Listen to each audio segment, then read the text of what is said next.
Morning, lovely people. I felt like I was tall for a second. Morning, people. It is welcome to what am I doing? It's Thursday, It's right? Thursday, the 14th of December. Thank you very much. It is Thursday, the 14th of December. Welcome to TDA, the day after, your favorite news platform and the home of popular culture as defined by the culture. And as Mark's always said, you guys are hosted by the best. Let's introduce ourselves. It's your boy, 6 foot plus of pure temptation. Big Mars from the east side of the bridge. Good morning, people. And as always, the one you love to hate, your favorite shade queen, my own royalty. Is that how you're going with you, the one you love to hate? I love that. It's kind of like, it's got a nice ring to it. I hear that. I like I'm a it, three-liner actually. babe now. Yeah, I like it. It's here to stay. Oh, child. How are you? I'm all right. Just getting ready for the world. Got a long day. Right. Every day's a long day, I'll be honest with you.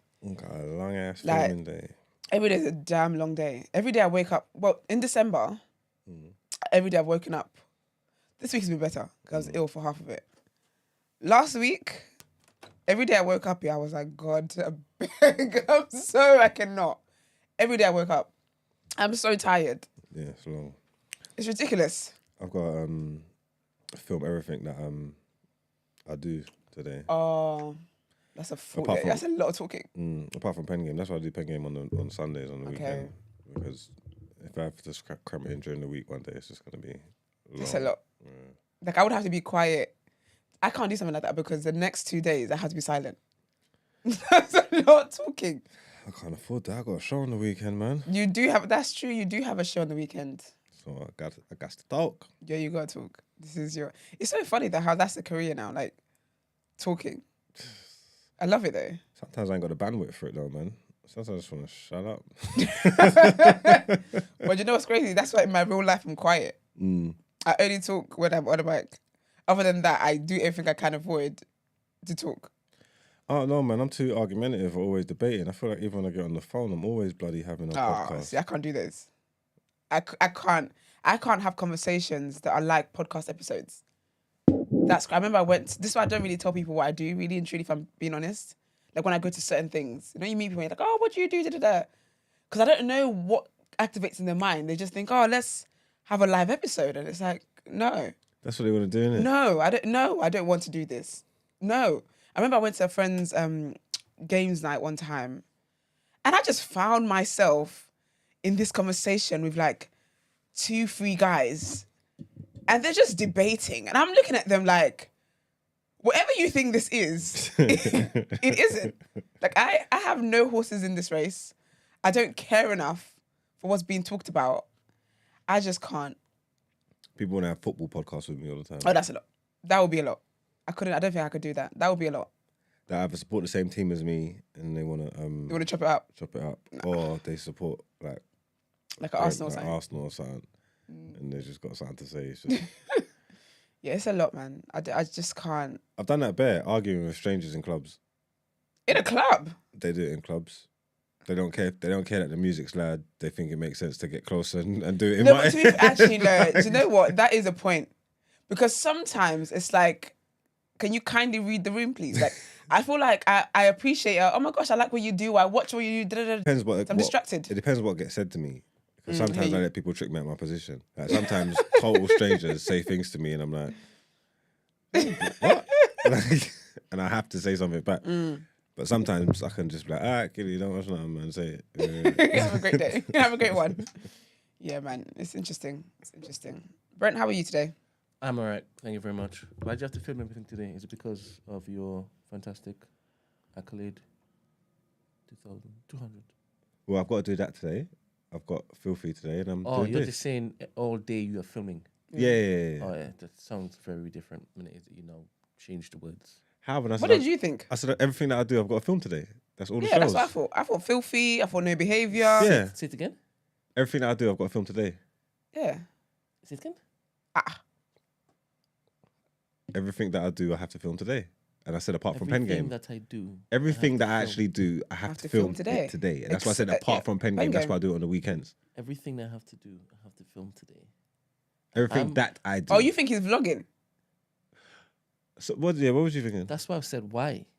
Is it because of your accolade, your Oh, he's thinking he's giving reality TV show. Not even that. As in, is Link Up TV looking to proper Oh, make... like a day in the life of Marks type of vibe. Yeah. Oh, they're doing that for the show. They're rolling down there with us and that. Oh, sick. Yeah, so that'd be cool. Okay, But that would nice. just be from the Saturday. But no, I just meant I'm gonna do TDA, then leave here, go do Filthy, then And in leave the there. evening, go do non-behavior. It's so interesting because if I were to say or to convey what it is that you just conveyed, I would just say, I'm filming all day today. Yeah, but that could Oh, I'm filming all day. seem like I'm just doing one thing and I'm in a long shoot. Yeah, but for you though, that means something different to what it means for him. I'm filming all day today. If I said Yeah. I could have said that actually, but that wouldn't. That like I said, that could just be like one long shoot.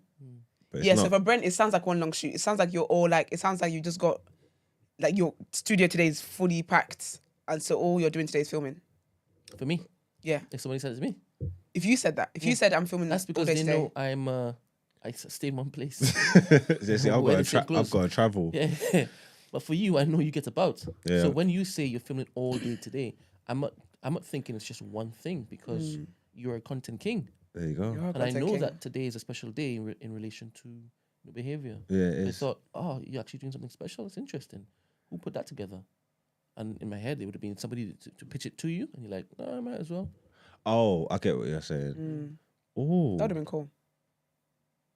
Because that's a thought. That's a big thing, you know. What 200 episodes? You guys are 200 episodes. You Yeah. That's survived sick. 200 episodes with your good friend. Your characters. Yeah, and he should look to celebrate that too, man. Yeah, no. That's lit. Get a little something like done up. What? little It's frame. called cake or something. Or cool.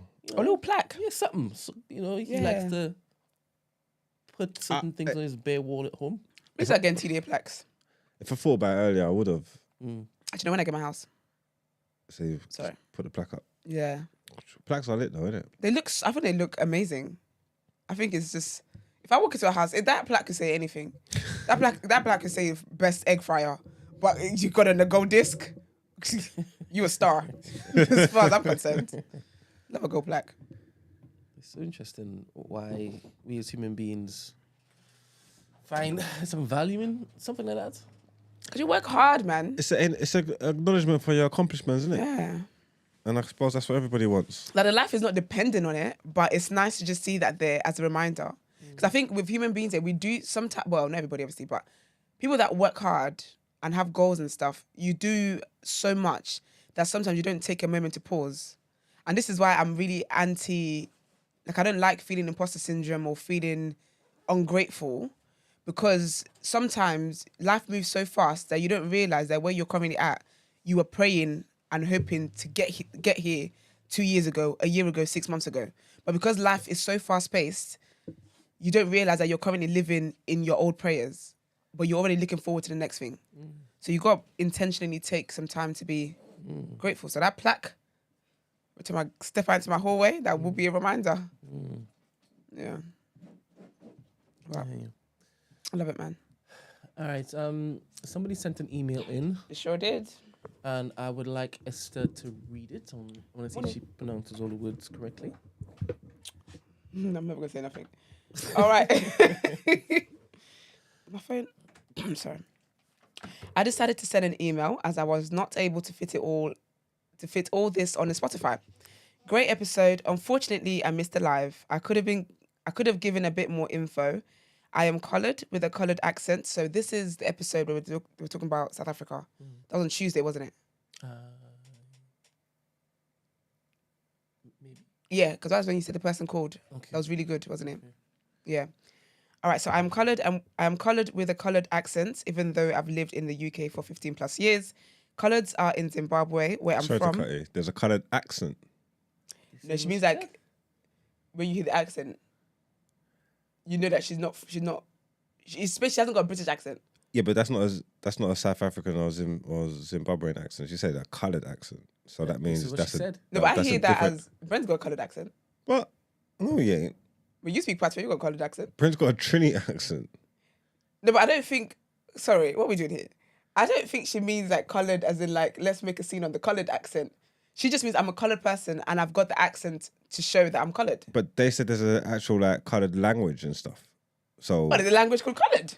I don't know if it's called coloured, but this is what we're saying, right? What I got from that is that there is an accent attached to coloureds. Yeah. That's what I got from it. That only the coloureds have really. Yes. Yeah. That's what I took from it too. This coloured is so funny. Some white man said in my church, and I just thought, boy. Anyway. With like an old man. Did he say it with malice in his heart? You know what? It's one of those things that's difficult to... He didn't. And I think he was also supported because he was reading the word of God. He was preaching. Do you know what I mean? So how do you... Do you know what I mean? But also he's an old man, like a proper old man. Yeah. So I was like, I know your time. Like he was there when they were bombing stuff and whatnot. Yeah. And like rations and like, he told us about the rations and when you could only have like 1 cube of sugar for the household kind of vibe. I said, all right then. And he liked my brother a lot. My brother's a coloured man. So if you like my brother, you can. Do you get what I mean? So, yeah. You'll need to correct him. Big up Jim. He doesn't come to church anymore. Yeah, he's... For other We've gone to see Jesus. reasons. No. He's gone upstairs. No, not yet. No, he's just, he's an interesting character. So he's racist. He's not racist. He's just, Touching people? he's just, I'm a man type of person. Oh, he's a red pillar. He's not a red pill. He's an old man. They don't have red pill back in them days. It's the original. He's red just pill. men. That's the original. No, he's just an interesting character. Anyway, let me start this again, right? Great episode. Unfortunately, I missed the live. I could have given a bit more info. I am coloured with a coloured accent, even though I've lived in the UK for 15 plus years. Coloureds are in Zimbabwe, where I'm from. It is a term used in Southern Africa.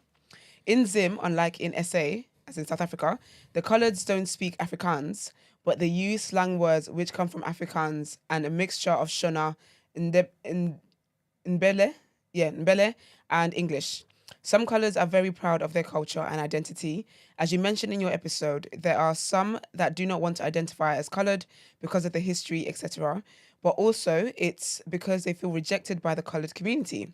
Their complexion is darker, but they don't speak the native language, Shona or Ndebele. Yeah. So they are rejected by the black community as well. But then they don't see themselves as black. They're mixed, so they're coloured. Coloureds come in different shades. Some are white-looking, tanned, or dark complexion. I am quite fair and haven't always fitted in. I speak Shona, so have been more comfortable around the black community. My grandmother on my mother's side was black, so growing up, I was around that side. Funny story, before Trevor Noah got famous, remember he's coloured also. He had a stand-up show in London. It was a small crowd. At the time, I was dating a coloured guy. He was of a darker complexion.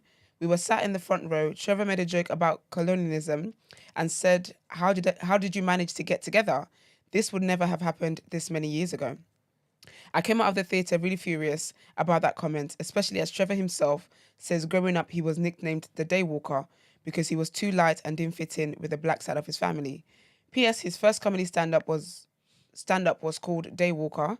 It was more geared towards the coloured community. We understand all the jokes and slang. Now he is more geared towards the international community. He's not as funny as he was. This is such a random ramble. And Trevor Noah. Anyway, sorry to ramble on. I just wanted you guys to understand a little bit about coloureds, how we are viewed, how we view ourselves, and the issues we have in our community. Also, I am a big fan of TDA. I really enjoy the discussions and always wish you guys the best. Thank you, lovely. It would be nice to have a coloured person on the show, though. Because you don't take offence with being called black then? Or like mixed? Maybe mixed. They must have been real mad when it's coloured off the forms. Do you know what I mean? Because then they're being stripped of their representation. Yeah. Is there a place for the... Everyone's just fill it in. Is there a place for coloured over here? But it would mean something different in this land, so I don't know if it is. That's true, actually. That is true. There's no place for it. Because they're definitely saying that with the So heart. there's no place for it in this land? No place for it in this land. The hard C. Yeah, actually, yeah, it's an insult when it comes from non-black people. But thank you for sending that in. We appreciate it. Yeah, man. Big up you. Good morning, sir. Good morning. How are you? I'm good. How are you? Making a full recovery, are you? Thank God. Yeah. Recovery. Well, this is awkward. What happened? I heard the white man tried to get you again. No, you can't win. Love that for you. No, I went to my daughter's like recital, Oh, cute. nativity thingy. Oh, what does she play?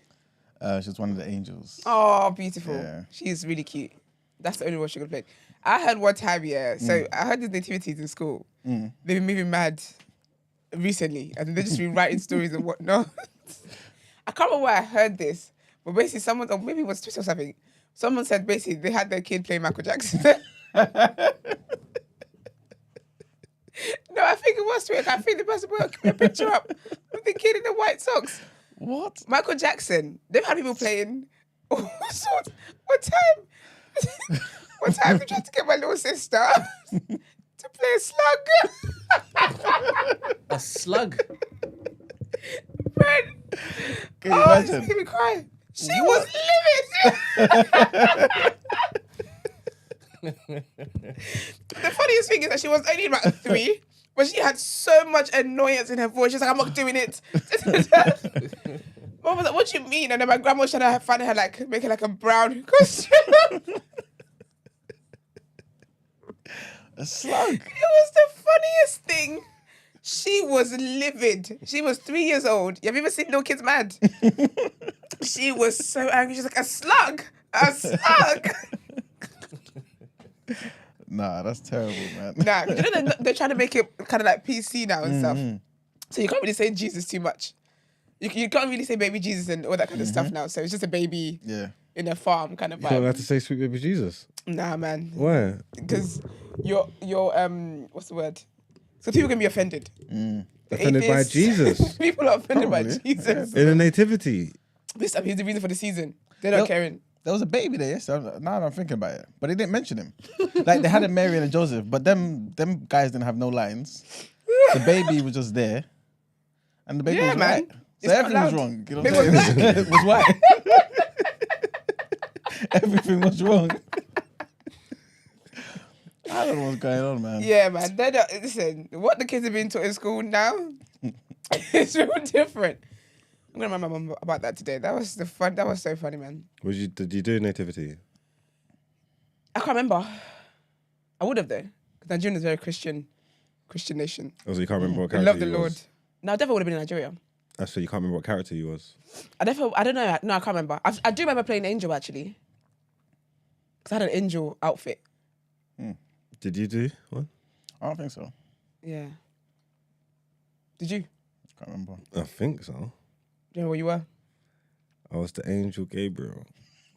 Okay. You came to give them the good news, yeah? Yeah. Wait 1 second, because Brent kissed his teeth, and I need to understand what need to understand what's going on here. You didn't sound like you were sure that you even had one, but you're definitely Angel Gabriel. All of a sudden, trust me. No, it's Gabriel. Because you know what's mad? Because I feel like he Important peeped one. that he was Yeah. too old to be Yeah. baby Jesus. So he said, I was I'm the Gab- next best thing. I was Gabriel. All right. Brent, in my primary school. Fair. I believe you. Silence is Have you definitely- done one? No. So basically, I'm the only one with Experience, yeah. experience. Ah, The dear. slug was... What was this? What was the Ben, show? I What do was not the know. pantomime? What was it? I don't know. Michael Jackson, a slug. I think they're just going to have her standing there. But she didn't do it. She said she put her foot down. And how many slugs were there? Brent, do you know what it is? I feel like basically they just don't want certain kids to feel left out. Yeah, so they just... So it's just like create giving them parts. things. But she didn't understand because at church, sis was Mary. So she's thinking, how can I go from Mary in the house of the Lord And then a slug. to a slug? It was the funniest thing. She was livid. She's like, Mom, a slug? A slug? I'm not doing that. It was so funny. But good times, man. Big up the kids in the nativity places. Are you allowed to record them as well? Because our kids are in there, isn't it? Yeah, I recorded it. They just said, just don't share it. Oh, okay. Yeah, but I recorded it, yeah. Okay. That's sweet, man. Yeah. All right, well, we're on a timer today, so let's get into our headlines.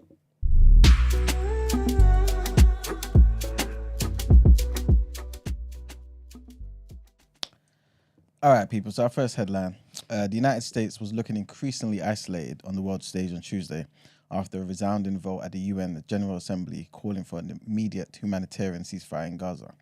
Cheers and clapping echoed around the General Assembly in New York as the emergency vote was announced. A thumping 153 member states out of the 193 total membership backed the solution, with only 10, including the US, Israel, and Austria, voting against, and 23, including the UK and Germany, abstaining.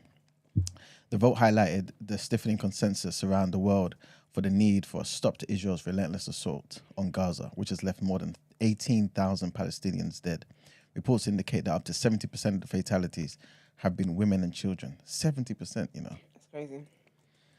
Tuesday's adopted resolution expressed grave concern over the catastrophic humanitarian situation in the Gaza Strip and the suffering of the Palestinian civilian population.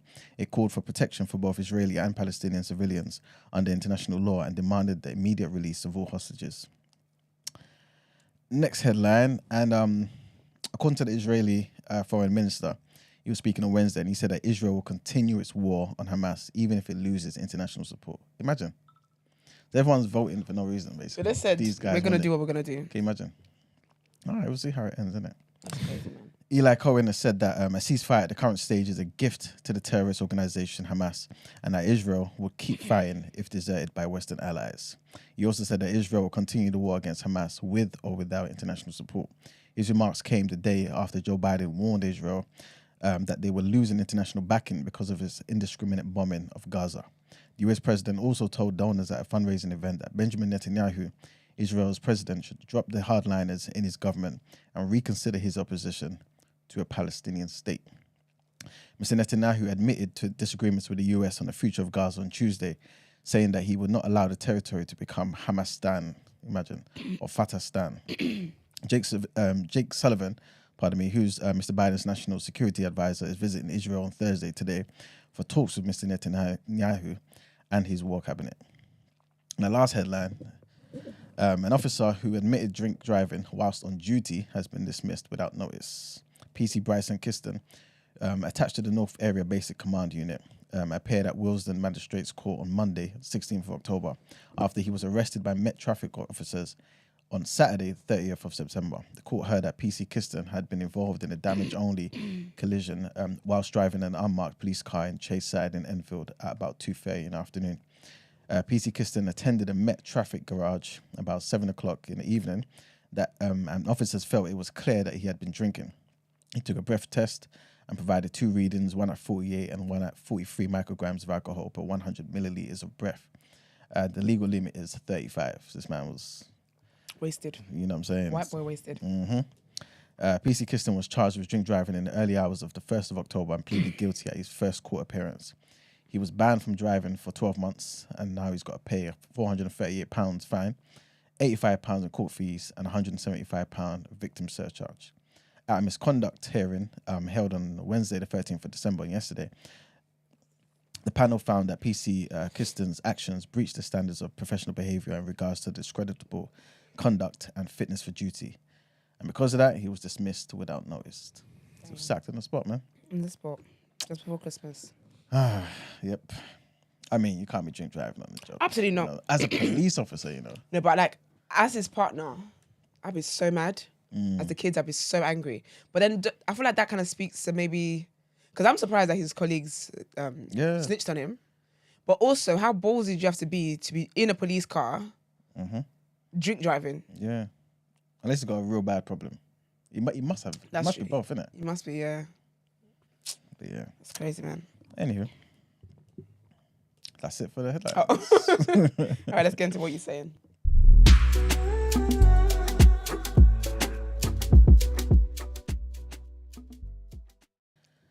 All right, so today's topic of the day, yeah. I feel like we may have touched on this a bit before, here or there, and probably will touch on it again. But this is about the question of voting, right? And Brent sent me a link the other day, and this is about the comedian Ava Vidal. She was on LBC talking about how she feels about Labour, because I think traditionally she's a Labour supporter, 100%, right? Is this the black lady? Yes. So Ben, if you don't mind, there's a link in there if you can play it, yeah, so that people get context. And yeah, she pretty much said, you know what, I'm tired of voting. Well, I don't feel like I can vote for Labour, so I prefer to not vote at all. Well, that's a bit silly, isn't it? Let's see if she says. Everything that the Conservatives already done. When you ask Keir Starmer, are you going to pull back on this policy? Are you going to pull back? It was like, no, I'm not. So at what the he end does, of he the says, day, no, we're going to have these... no, quoting his new hero. We can have, well, exactly, Margaret Thatcher, for goodness sake. I like my Conservatives to be honest, mean-spirited, and just be honest about who you are. I like my Conservatives to be Conservatives. I don't want Conservatives in, with a red rose. I'll keep the Conservatives that we have, thank you. But you will vote for Keir Starmer? Absolutely not. You're not going to vote Labour? No way. But, I mean, you would not. have done if Jeremy Corbyn had still been leader, wouldn't you? Because Yes, you're a bit of a Corbyn I'm not a bit... fan. You see, the thing is, people call you a Corbyn fan That's what your Wikipedia says, to be anyway. disparaging. I don't know who wrote on that. They've written some awful things about me, but I honestly, right, I just don't see the difference between Keir Starmer, and I'd rather keep the Tories that we have, thank you. So you're going to vote Tory? I'm not going to vote Tory, I'm just not going to... What are you going to do I'm going then? to do exactly what we did in COVID. I'm going to stay home. Oh, no. Come on. I'm not voting, no, I'm not. You're Absolutely politically not. engaged. How can you not vote, even if you Because go down and if you spoil your can't ballot offer paper? me an alternative to what we have already, let's keep what we have. I really don't care. Labour need to understand you have to be an alternative to the Tories. You can't just be Tory light. That is the problem that we're having. Labour have done so many things, and I don't even want to get into it because I know the sides that are going to come from that way. But I will just say it very quickly. What they've done to the Muslim community, what they've done to the black community, it's been... They've taken our votes for granted, and we are going to show you. Actually, our votes for you are not guaranteed. We can suffer. We're from a people. Listen, my ancestors suffered. It's handed down. We've got genetic memory. I can stay and suffer under Tories for quite a lot longer. We'll vote Green then. No, I haven't got a Green candidate anyway. Well, you will have. Go and spoil your ballot paper. At least make an effort to take part in the democratic process. If we've got a political party that was supposed to be our natural home, and that political party is doing things to get people... they're calling themselves a broad church, and then they're removing people with certain views. Why should they participate in their own humiliation and get thrown out? That's all that happens. Keir Starmer has expelled how many people now? It's ridiculous. I mean, people feel like they can't be a part of it. Beth Winter, you must be sitting there thinking, oh my God, if we can't get the likes of Ava to vote for us, we're in real trouble. I think it's really important for our leader, Keir Starmer, to listen to Ava and all the other and all the other possibly former members of the Labour Party who have now left. There are a number of us who are hanging on in, who I joined the party because of Jeremy Corbyn and John McDonnell back in 2016 and was elected on that manifesto, and I still stand by that manifesto of 2019, and we are pushing within the party for those progressive policies to be in the next manifesto for the next general election. But it is very concerning, and those views are shared by many, many people up and down the country, and our party does need to take note and listen to those views. Okay, so...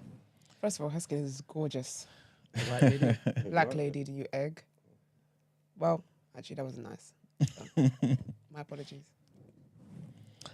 So, yes. What are your thoughts when you saw that? What? First of all, quick question. What was it he said, destroy your ballot paper? Yeah. What does that look like? Oh, no. And does that have a... Because I'm thinking, what if everyone destroys their ballot paper, does that call for something else to happen? I don't think so. But this is what I was going to get onto. Because maybe she's thinking, or in fact, the question is, I was going to ask you guys, do you feel like if enough people just don't vote, that will let people know, wait a minute, we as a public don't like what's going on here. You guys are all crap. And maybe something else needs to go on here. We'll have to get white people too. Couldn't that be a good form of protest? No, yeah, with white people, I mean. Okay, But people are going to vote, everybody. though. So the votes are still going to count for something. Yeah, but imagine Brexit was half the population alone that voted. You know what I'm saying? People would be like, wait a minute, this doesn't represent the entire country. It doesn't matter, though. The results it would be the same results. It would have to be like a standstill where nobody but the people in House Commons vote. Then it would be like they can't go ahead because it looks as though it's giving dictatorship. So everyone will have to be on code. But unfortunately, everyone is not on code because of what this land is. Like, it wouldn't matter whether it was 10 million people that voted for Brexit or 10 people if it's going to get the same results. I think it would, you know. But what would have changed, though? They wouldn't have been able to walk it back. No, they would. They would say, no, this doesn't represent the country. But they ain't been able to walk it back. Yeah, There's but a lot of people that even voted for Brexit that realise that it's nonsense, and they're talking about trying to get back into the European fold and stuff like that. It's not something that's easy to walk back anyway. And if they can, they'll probably try and do it now, even with the majority or whatever. So I'm saying that. What difference does it make? Like, bare people not voting, as long as the vote takes place and the result comes from the voting, then it is what it is. Not voting doesn't actually help. I think it does. Like, the thing with the Brexit thing, though, I think enough people voted. You know what I'm saying? For them to say, okay, yeah, this is obviously the voice of the people. But if half the population said no, then that means there's something wrong with this process. You know what I'm saying? We need to find a way. Like, first we have to get to the root of the problem. But secondly, we have to find another way to figure out what people actually want. Because that's the whole point of voting. So if you don't vote, that means I don't know what you want. You know what I'm saying? Especially if enough people are not voting. But if with the Brexit example, if there wasn't enough people voting, but it's still got the same results, what are you saying? They wouldn't have went through with it? I think so. Yeah. I think it'll be much easier to overturn. Brent? No, I disagree. Why? Why do I disagree? Yeah. Because you're talking. I was joking.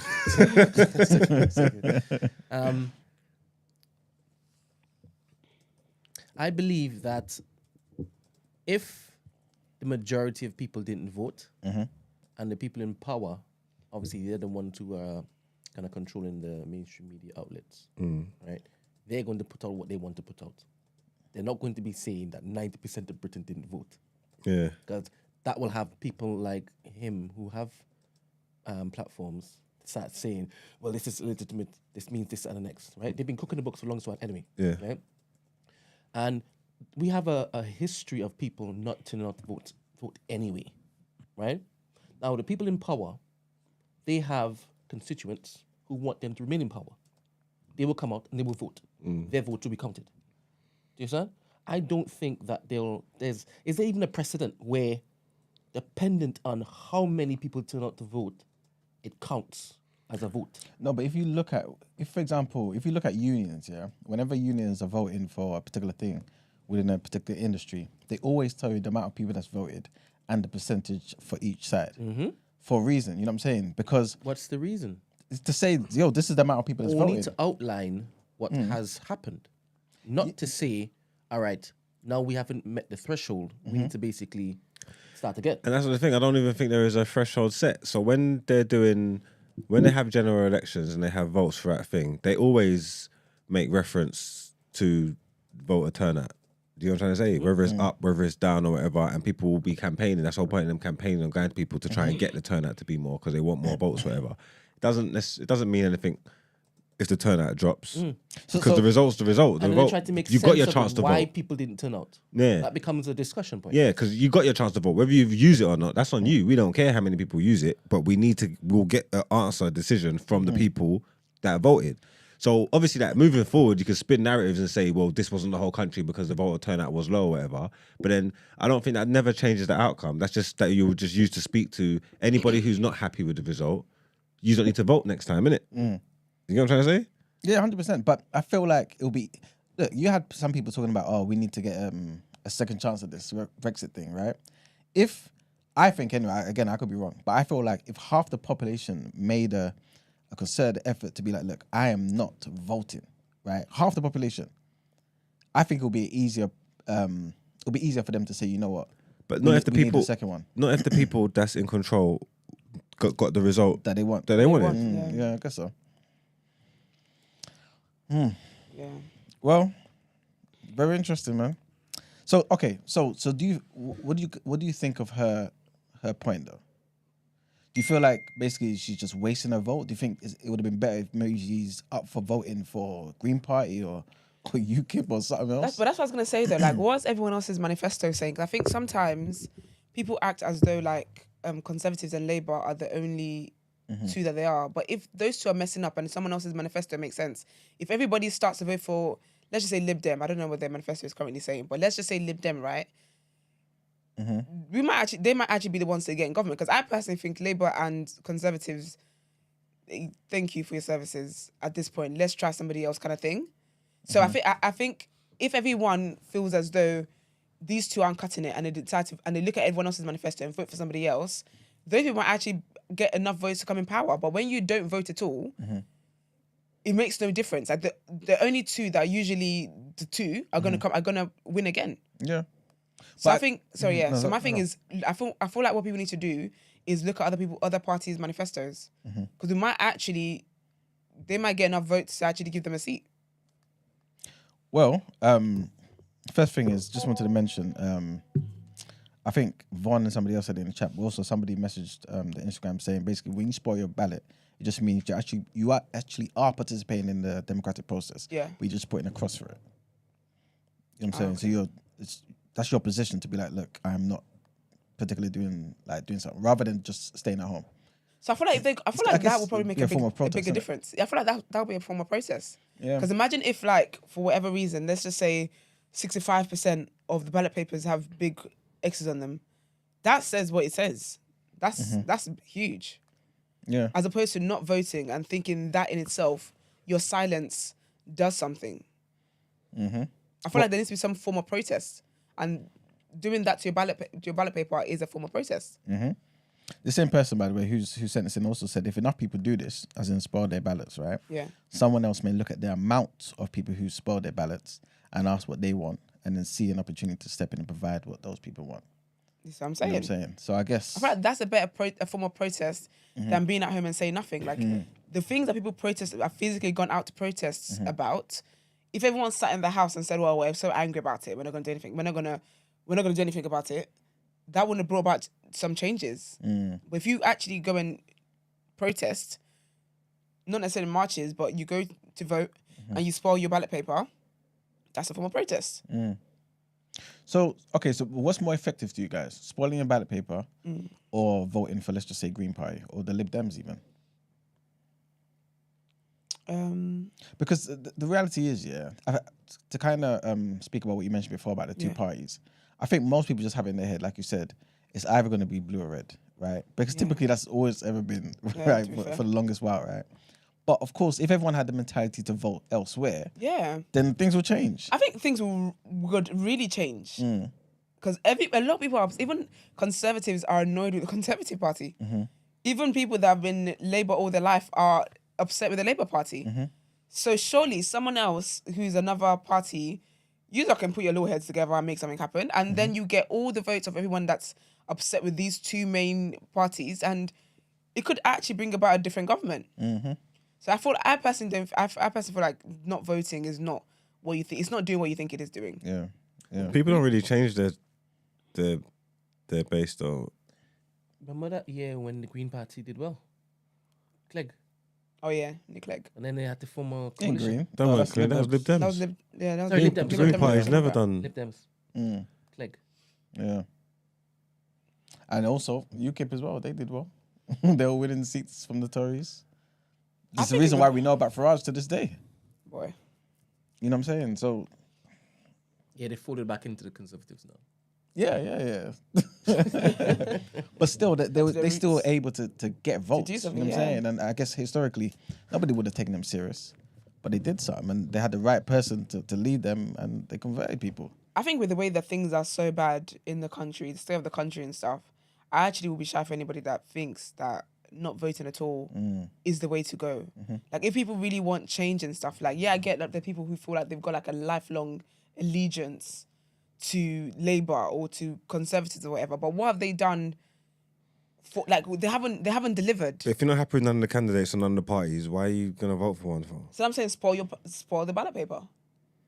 Okay, yeah. Because you know, if it's spoiled, and there's enough number, like, that will be reported, regardless, and that's something for all the parties to be like, okay, that's interesting. Because again, if say whoever wins, say Conservatives win again, there's a percentage of people that spoil their ballot paper and whatnot. It's going to put other people on to knowing what it is to spoil your ballot paper. I didn't know that until that guy asked her about spoiling. I didn't know what that was. So imagine if people go out now and spoil the ballot paper, the news has to report it. Now news about that spreads. People are not happy with Conservatives on their new term or Labour on their new term. The next election is more spoiled ballot papers. Yeah, but that's still years. I think I don't know if that's gonna give any like effective change or anything. It'll probably drive a conversation. No, but think about it. The opposite of that though is people not liking any parties and not going out to vote. That definitely does nothing. That would bring about spoiling ballot paper might take longer to bring something up, to bring a change, but not voting at all and that just being it and just complaining whether you complain is 100% has got a lesser chance of bringing about change than spoiling your ballot paper. Do you get what I mean? Yeah, I hear her though. She don't, because if you don't like none of the people there, why are you gonna give why are you gonna? Why am I contributing to this? Yeah, You exactly. know what I'm trying to say? If I don't, And a lot of them rely on that though. If you think about it, like a lot of them rely on people's what's the word? Not allegiance, but their loyalty to the fact that I've always been Labour. My family's always been Labour. Like a lot of parties, they know they're doing shit all, but they rely on the fact that people are still going to vote because some people just don't want to not vote, so they're going to end up just voting for them and stuff like that. because that's how Crazy, you. man. If you like, I don't know. Maybe it's separate from the party, innit? Like, you get what I'm trying to say? Like, whatever your core values are as an individual, you wouldn't see yourself as That. left or right, or I'm a conservative, or I'm Labour, but the party might not be in a good place or actually representing you, if that makes sense. But that still doesn't kind of change who you are. That's why you might just not. I might not vote for this iteration of Labour. I don't actually like it, but I'm still. If you had to ask me who I am within my core values, I'm Labour, innit? But I just don't like what the party are doing at the moment. They might not properly represent me, so that's why I'm not going to vote. But I don't think it means they're going to change. Well, some people do change, but it's hard. It's harder to get people to do that, isn't it? 100%. Because if they're empowered, that means you've basically said, I'm happy with what you're doing. When do you change your language in regards to you being called something? Is it when they stop being that thing that you keep attributing to it? But they ain't being that Labour that you like for time. But that's what I'm trying to say. When you refer to it to yourself, because you're like you'd say you're Labour, so but they haven't been that. But that's them. You know what I'm trying to say? So that's why it's poor representation of you. That's why you might not want to vote. But you haven't changed, if that makes sense. What your idea of what Labour is still intact, innit? So that's still you. You're not going to change. So you're still Labour, even though Labour doesn't represent you properly at the moment. Do you get what I'm trying to say? I might be chatting absolute bollocks, right? But I believe that one point in time, Conservatives was Labour and Labour was Conservatives in this country. As in, for their core values. I might be chatting crap. Anybody who knows politics, I wish we had a mayor this time to call him. But let me do some Googlings. Did you say basically they were the opposite? Is that what you said? Yeah, that Conservatives were for the people and Labour wasn't. I don't think that was the case. All right, cool. Let me just do some Googles. I might be chatting crap.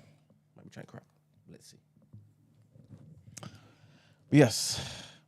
I mean, okay, so at the moment though, guys, yeah. Well, you know what? Sorry. Because you're a perfect example. What drove you to change? I haven't changed yet, I haven't changed yet. But I'm on the verge. Because the reality is, yeah. That's how you got like question time. That was a question. No, because like she was saying, man, like I don't think Keir Starmer represents me or people like me. I don't think he does. You don't even try to. But I doesn't know what middle class is. It's insane to But me. you said the same for Corbyn. Said what? The same thing you just said. No, I didn't. Corbyn not represent you? I never said he doesn't represent me. I just said I don't agree with him. Two different things. Like, so did he represent you? And you didn't like him? No, because I don't think that a lot of his stuff was realistic.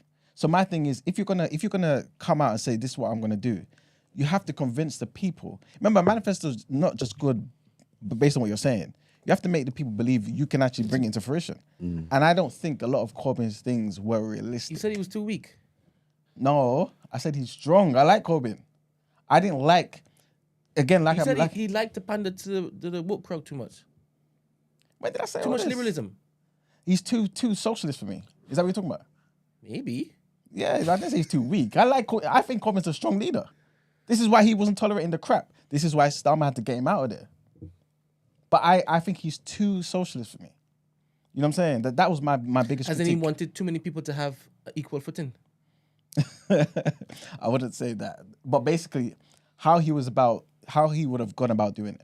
So it'd have been too much of taxation. It would have been too much. All these type of things that I don't think make an economy grow. That's basically what I'm trying to say. Taking too much from people.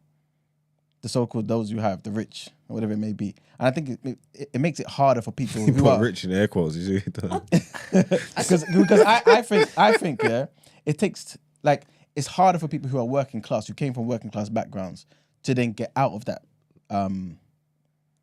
that cohort. Basically, You used to say that he used to be too soft, Corbyn. I don't think Corbyn's soft. and he speaks soft as well. You said. He may speak so, but I don't think Corbyn's soft. Never mind. You thought he was the strongest, but you wanted him out because his manifesto wasn't realistic enough. Yeah, I think he's too socialist. Remember, I'm not like a socialist person, innit? Not when it comes to Europeans. Anyway, I'm an African socialist that works for me, but not European socialism. You know what I'm saying? I think he was far too left. You know what I'm saying? I think obviously we will talk about the so-called good old days with Blair and them people there, innit? But I think Blair had a much better balance. You know what I'm saying? For Labour. But anyway, that aside, guys, like if you lot, for example, are traditional Labour voters and you're seeing what Keir Starmer's doing, do you feel like you still feel okay with voting for him? Because obviously we've kind of established that Ava kind of maybe didn't have the best approach to this, right? But at the same time, we're also saying that we don't some of you may be saying, I don't want to put words into your mouth, but like we're also kind of saying that Starmer doesn't represent you. He doesn't represent the working class. He doesn't even know what the working class is. This is insane to me, right? He's obviously said certain things about the whole Israel defending itself and all this type of stuff against the ceasefire, all of this type of stuff, right? And like she was also saying, doesn't represent black people, doesn't represent the black community, doesn't represent the Muslim community. What is going on? Like this is meant to be the party that represents us. So if we're not happy with his leadership, are we still going out to vote for him? Because that's what we're going to get. I wouldn't vote for Keir I'm not voting for Starmer. him. You wouldn't? Next year, it's coming. No. Okay, interesting. I'm probably more on what Ava's on. Okay. Yeah. I don't like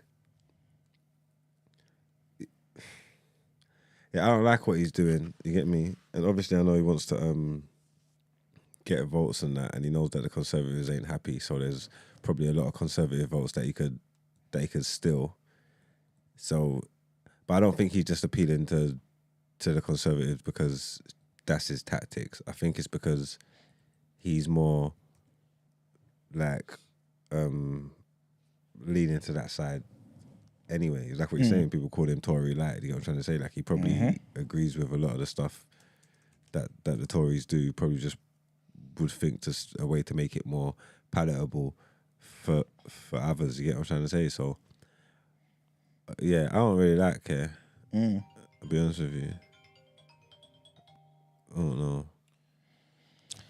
Good morning, caller. No. You have to call back. It's now been activated. Cool. Thank you. So yes, obviously we wait for what that caller is saying. Remind me again. Yes. You're gonna wait for Kay? After Ramsey. Morning. Morning, Sky, you lot. Ramsey, you right? Yes, Ramsey. Yeah, you look good. Yeah, thank you. Right. Yeah, you don't know how I feel about this, innit? I'm green all day. Okay. Green I Party. completely, Green Party. So you just enjoy wasting your votes. That's what you're saying. Yeah, Ramsey, we know a lot of things So that you you feel- did not know that. Huh? You think that's a wasted vote? Ain't gonna make your vote for that Green Party ain't gonna make no difference. So if there's increasing numbers every year and people are seeing that, sooner or later it will make a difference. Every little bit helps, bruv.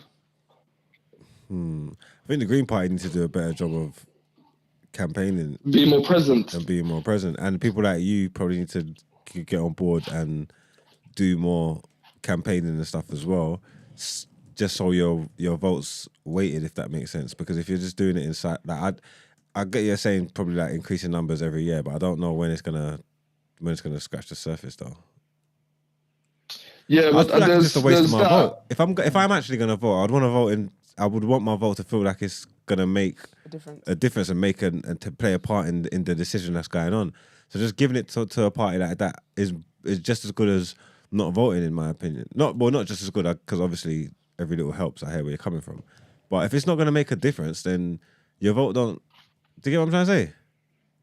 Yeah, I get what you're saying. But I also feel like it's ignorant of us to not act like the Murdochs and everyone in the media have direct links with the current parties at play. So Labour and Conservatives.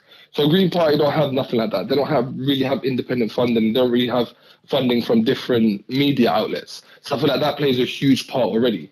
But you're right. I feel like there needs to be a lot more of a presence. I mean, the only one that I see a lot is Caroline Lucas, who's the Brighton MP. She's been screaming about Palestine for years, and all these the green, what's it called? What's that shit called? Basically, like the environmental impact that everything's been having, and she's been ahead of that for years. But the main reason I'm voting Green Party, and this, in all honesty, it's the first time I am voting Green Party, is because of Keir Starmer. Who's the leader of the Green Party? I have no fucking idea. What? I have no idea. And you I have no idea. I need to check that out. Yeah, because I'm not voting for fucking Keir, and I'm not spoiling my vote, and I'm not voting. I feel like this one people need to do though. I feel like people need to look into other people's manifestos and actually do some research into other parties, and you actually might find a party to vote for.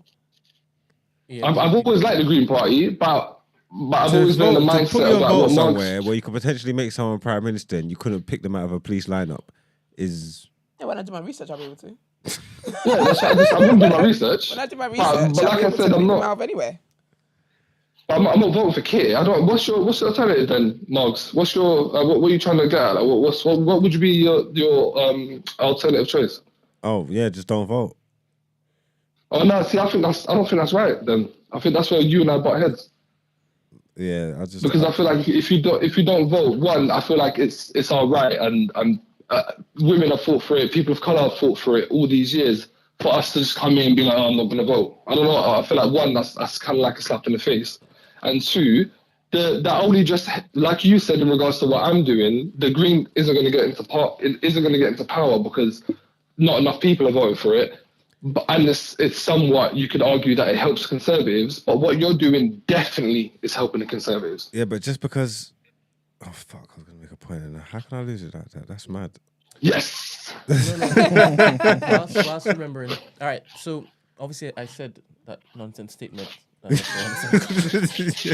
So let me revise what I've said, right? And I think when Winston Churchill was in charge, he was the one who implemented the NHS to have free healthcare for all the working class people, and that was their attempt to introduce policies that helped the working class. At no point in time was Labour supposed to be what I suggested that they could have been. That's absolute bollocks. But obviously now they've decided to just, the Conservatives have decided, like, F all of the working class, let's just focus on the industrial complexes and all of the wealthy. And obviously, as of late, even trying to privatize the NHS. So, yeah. Please don't listen to anything I said previously. I'm glad I caveated that by saying I might be chatting absolute crap. It's absolute crap. I just think the country is devout of good leadership all over the place, and these other parties, they still need strong leaders. I feel like if there was, obviously, like, your policies and your manifesto is important. I feel like if there was a strong character to come forward, say out of or Lib Dems, and he or she was a strong leader that could put out good policies that were attainable, achievable, and you thought that this person could actually lead us to them, they would pick up lots of votes. I'd rather give them a vote. I'm not just voting, like, I'm not just voting for these people because I don't like these other people. Like, it's like, where's my votes going? Like, who's the leader of this party? Who was going to potentially be prime minister? And what are they actually going to do with it? And if I'm not happy with none of them, who the heck, why am I voting for anybody for? Yeah. Because you want to get the current powers that are there out. Because if most of the people now, well, the structure of voting in the UK is fucked up anyway. Because it's not done by the number of population off the top of my head. It's done by each city or whatever, or constituent. So that's dumb. So usually when you go to London, we're a lot more we're a lot more socialist than the others. Obviously because we live in a melting pot of different cultures. But when you got other constituents, such as in North, and they all vote for Conservatives, I feel like you're just helping them. Like it's just pretty much the same point I said before, isn't it? Until it gets better, yeah. And it's gonna get worse before it gets better anyway. But I believe what she's saying, man. We're resilient as a people, man. I could take it. Like I wouldn't want it, like, and I think they need to go. But I could probably put up with more of the nonsense until it gets fixed. Because until it's gonna get better, what's the difference anyway? Like it's gonna like I want it to get better, innit? You know what I'm trying to say? So. And you know But you're wanting it to get better without doing nothing, though. Because You're nobody doing else nothing. is they're not gonna make it That's so better. hopeless. I'm interested in why you don't like Care. Because you're saying he's too much like Tories, but you want the Tories to remain in power. I don't understand. That's a good question. And you say he's Tory light. So you're suggesting he is less of what you don't like vehemently. Moms don't like people that beg it. You know what it is? I get where you're coming from, but And you know, I think what it is also, you know what you're getting with Tories, and they've been there for 13 years. You don't really know what you're getting with it. This is why he should be voting, because he doesn't like what he's been getting. Yeah, but you don't know what you're going to get with Starmer. I think that's what the argument is. But this is the good thing, right? Not necessarily. Not necessarily. Wait a minute, I don't understand. You just said he's Tory light. Yeah. So you have an idea as to what you might be getting. not necessarily because fully. once he's in power, he might drop the light. And then go back to Tory full? He might because he could But do. my friend, you're fine with Tory full. So I'm not it's a fine. win-win for you. I'm not fine with it. I'm not fine with it. I'm not Do you understanding. know what I can't see Tory light as somebody who obviously typically the Tories or whatever would have less taxation, right? The Conservative view anyway, than those on the left, right? So he could try and do what the Tories are doing, but with more taxation. So we could be in the same situation now, but with less in our pockets. So wait, you were saying that you are going to believe the things that he is not saying. He hasn't come out to say that that's what he's going to do. You just said that this is what could happen. And you've convinced yourself that this is what's going to happen. No. I'm answering the question about what you said about I Tory asked lights. Marx a question, you're answering that question? Yeah, about the I Tory want Marx lights. to answer the question, and then I'll get to you afterwards. Yeah, but obviously he said what he said, innit? No, I don't want you to piggyback. I don't think you're all on the same wavelength. I don't think anyone's on my wavelength. Everyone thinks. That's why I've asked Marx the question. I can get back to you just All now. right, cool. Go ahead. Go on. Why do you not like Keir Starmer? Well, I don't like because I just don't like this iteration of the Labour Party, and he's the leader. You get what I'm trying to say? Like, I just feel like they're conservatives. You get me in red clothes. You get me? So I don't want to. So it will be more of the same. Yeah. Yeah. He does have an answer. I don't think it's a difficult one for him to answer. Wait, is, Ramsey, but that's a good please, question. wait, Ramsey, please don't interrupt just yet, please. Why do you say that it's more of the same? Why are you saying that this Labour is looking like conservatives? Are you talking about where their stance on the Palestine stuff? A lot of it. Like We just said that before the Palestine No, stuff. but Care, maybe, I don't even know if the whole party, and I haven't even gone into literally all their policies to see exactly what they're doing, but Care does seem like a conservative.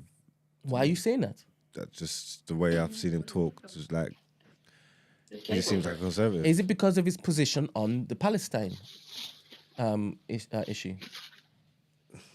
A lot of it to do with What that. were you saying before the Palestine issue? Because you know why it is that he's I've never saying liked. what I've never liked. you him. know why he's saying what he's saying with the Palestine issue. Yeah, but I've never liked him, and I've always said I'm on. Why didn't you like him? He doesn't.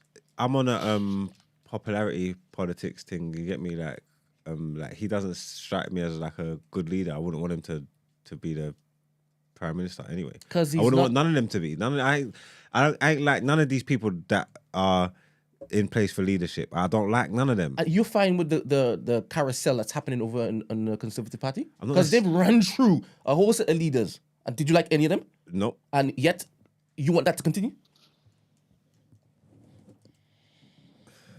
It's just jumping out the frying pan into the fire, just going from bad to worse. I get what you're saying, but there's no that changing is not filling me with no hope of anything better.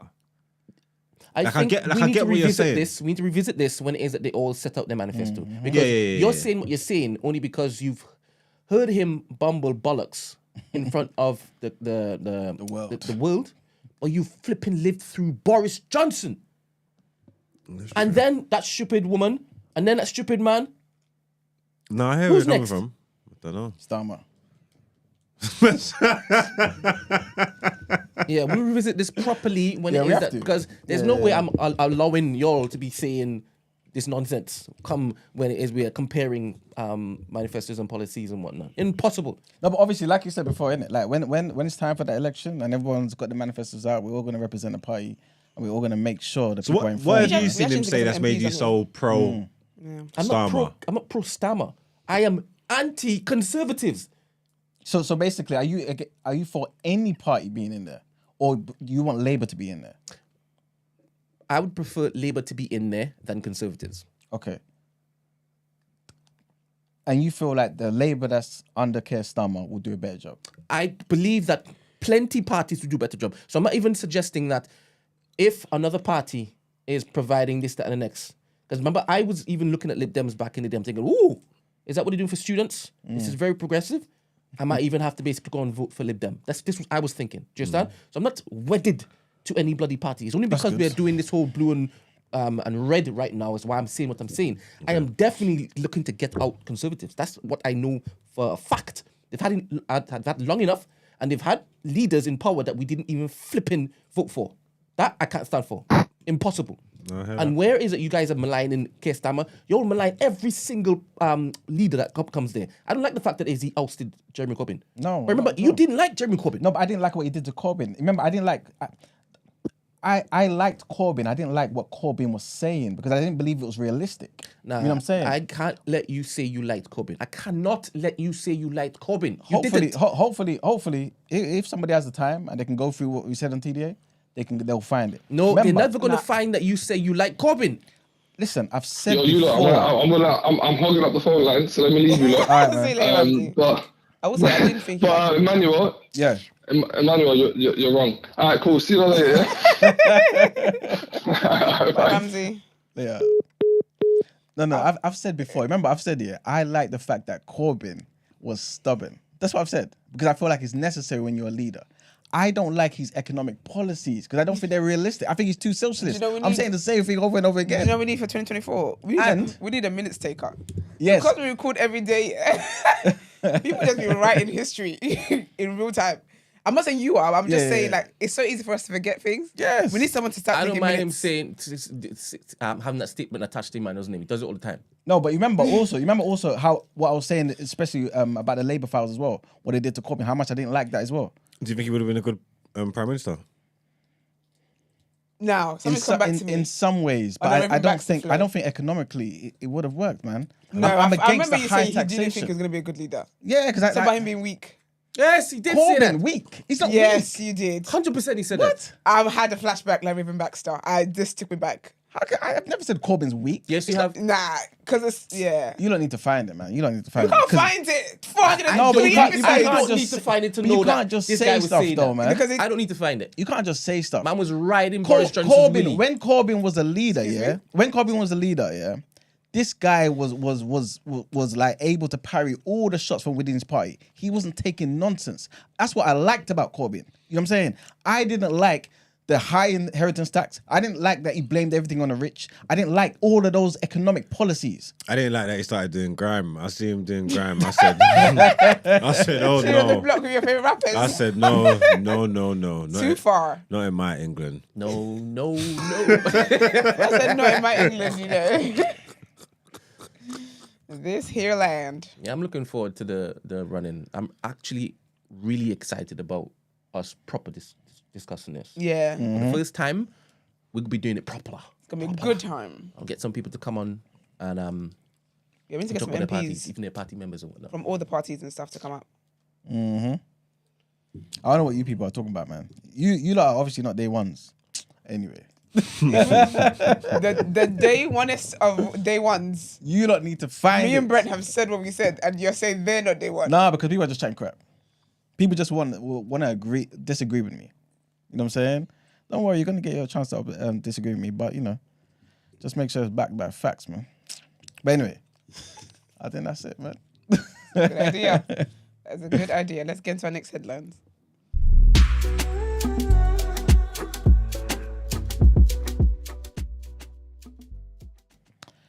All right, so our next headline.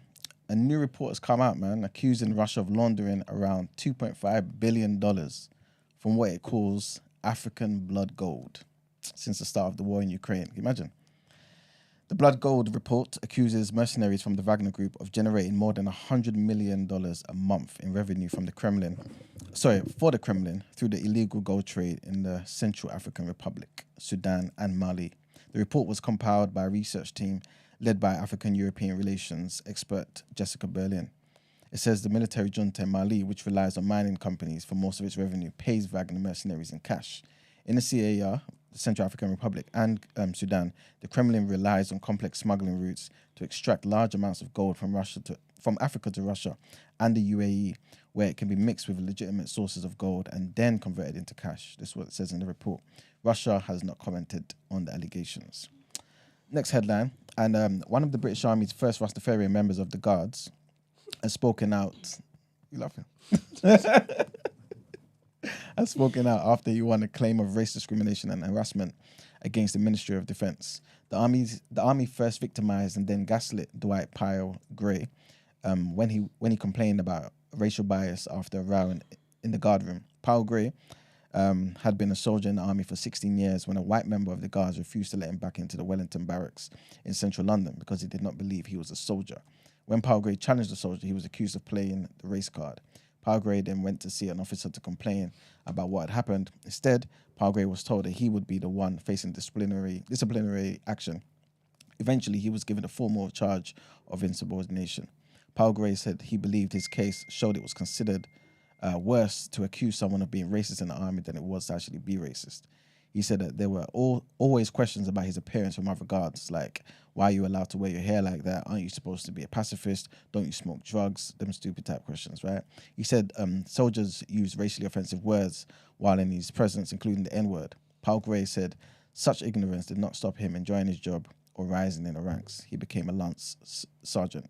Pyle Gray was made a service complaint, which was rejected. It was only then that he took his case to the employment tribunal that found in favour of his claims of direct race discrimination, racial harassment and victimization in October. And the last headline, this is a bit of a, trigger warning first. This is a bit of a mad one. And the NCA, the National Crime Agency, has revealed that 8 out of 10 people in the UK caught with images of children being sexually abused avoid going to jail. 8 out of 10. These people are insane. That's sick. Graham Bigger, who's the Director General of the NCA, said that some had been caught with thousands of images That's crazy. but avoided imprisonment, and others had been given rehabilitation orders and suspended sentences, and then, of course, went out to reoffend.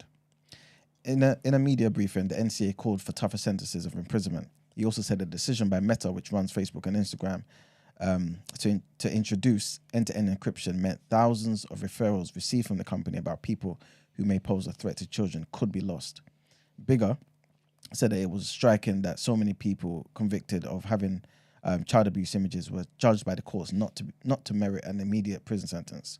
He also said that one thing that does disappoint me about sentencing at the moment is that 80% of convictions for viewing indecent images of children do not result in a custodial sentence.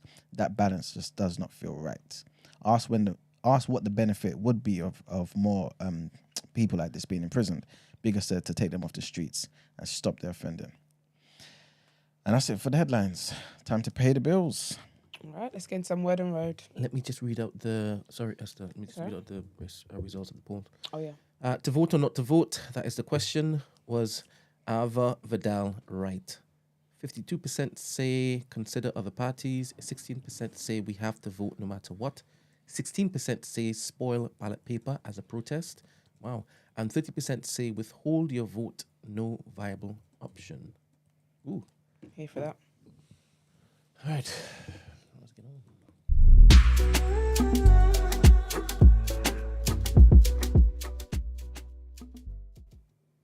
All right, people. First thing on the list today, I'm talking about Jonathan Majors. So basically, right, obviously he's still in, well, not obviously, but he's still in court for his trial with his ex-girlfriend. What was her name again? Jabari. Grace, is it Grace Jabari, something like that? Mm-hmm. Yes, that's it. Grace Jabari. So basically, essentially, what he's in court for was over assault that allegedly happened on 25th of March, where basically they were together, they were in a cab, they were arguing, someone came out of the cab or not. It's honestly, right, reading court documents really just tell you some shit. It's a whole mess. So basically, she's claiming that he assaulted her and whatnot. But then the videos and stuff is showing kind of different to what both people are saying in their stories. There's a cab driver, obviously, and passers-by who saw them arguing and all that kind of stuff. But essentially, what really happened on the day was that they went, they were together and whatnot. Oh, he shouldn't have. Sorry, what are we doing here? Got him a Christmas present. You couldn't tell him after this, after my segment, and you interrupted my yeah. segment. Sorry, I didn't want to. What's ours? You didn't want to what? I just Interrupt your segment. yeah. You didn't want to what? Interrupt your segment. Well, you did. How? Okay. Anyways, so basically what happened on the day, right, was that there was some kind of argument, blah, blah, blah, whatever. And then, what was it? She ended up in a club at some point, but she's claiming that she had he broke a finger, or she had a broken finger, something like that anyway at the club and whatnot. It's just a whole mess. But he ends up finding her, quote unquote, unconscious in his apartment. And then he calls, obviously, paramedics and whatnot, and blah, blah, blah, blah. Anyways, the judge has basically said that the audio recordings and the video footage that's been evidence can be released to the public, and that's what people have been reacting to in the past, and also text messages. So basically, yeah, I feel like he needs to fire his team. He has not got a good legal rep. I feel like they're the ones as well who set up that whole fake fight thing when he was stopping these two white guys from fighting. One of the biggest things about his text messages, no, not text, it was audio, was where he basically said to his girlfriend, this white woman, yeah, that he wants her to be his Michelle Obama and be what is Martin Luther's wife, Coretta? Yeah. Be like her. He basically said to them, yeah. He said, why can't you be, this is who he needs to be like, basically. And then in the text messages, this is why I feel like his legal team are not really helping him. So there was a separate incident that happened in September of 2022. And for some reason, his team managed to get that brought up in court, which doesn't help. And essentially in the text and stuff, she's saying she's hurt her head, right? And from the way the message is going, it appears that it could be because of him, something that he did to her. And he's essentially saying she shouldn't go to the hospital because her going to the hospital is going to lead to consequences that's going to affect him. So basically begging her not to go to the hospital for the head injury that he allegedly caused her, essentially. And then he says stuff like, you know, I feel like you don't understand like the gravity of this, what's going to cause, blah, blah. And then also, so trigger warning on suicide, to help his case and get her to feel bad to not go to the hospital. This man's out here talking about he's going to kill himself. I've never met one man in a relationship that's talking about he's going to kill himself because you're going to leave him that's actually gone ahead with it. No.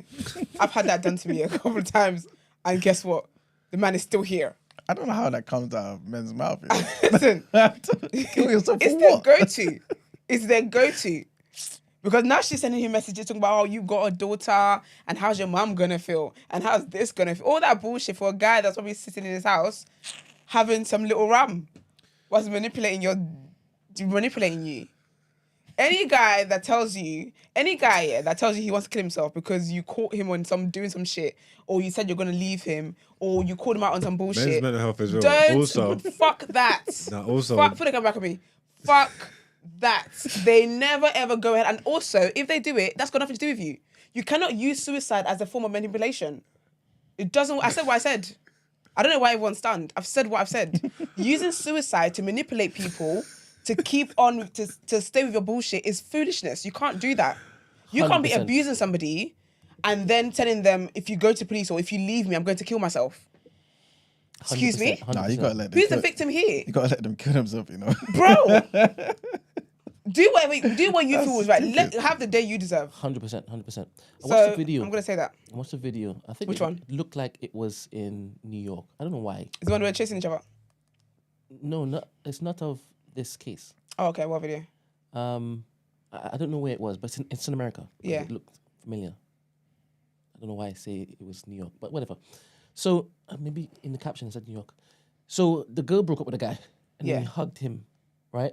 She hugged him. She hugged him. Yeah. And then she got into the elevator. And the elevator closed. And then he just stood there and he took out a gun. He just shot himself in the head. Oh, wow. That's sad, Yeah, there isn't was it? sad music playing in the background as well. And that was a video. Yeah. That was released on the internet. Yes. Yeah. That's a shame. I think I know men think who's it's- killed themselves like a gal. I don't know if it was You said you know. Yeah. I don't know if it was an ultimatum thing, but Nah, man. I I know think it's so someone dangerous, who's man. killed himself and Because it's not a apparently nice thing, because man. of Wanted stuff using with his Capulets. baby mums and that. One, two, kids in the Capulets. Romeo and No doubt. Juliet. Like, I'm they just killed saying. each other. I'm saying because you're not wrong. I hear where you're coming from. You can't use that as manipulation tactics. It's not right. Yeah, but these I'm not things. taking it seriously. If you said No, that. but these things do be happening. Men are crazy. Remember, men's mental health is Yeah, mad. Men be doing men's this. mental health is real, but again, if you're using your mental health to manipulate somebody that wants to leave you because of how it is that you've been treating them, respectfully or even disrespectfully, however you want to take it, I don't care. But your mental health is not my priority right now. Mine is. Yeah, no.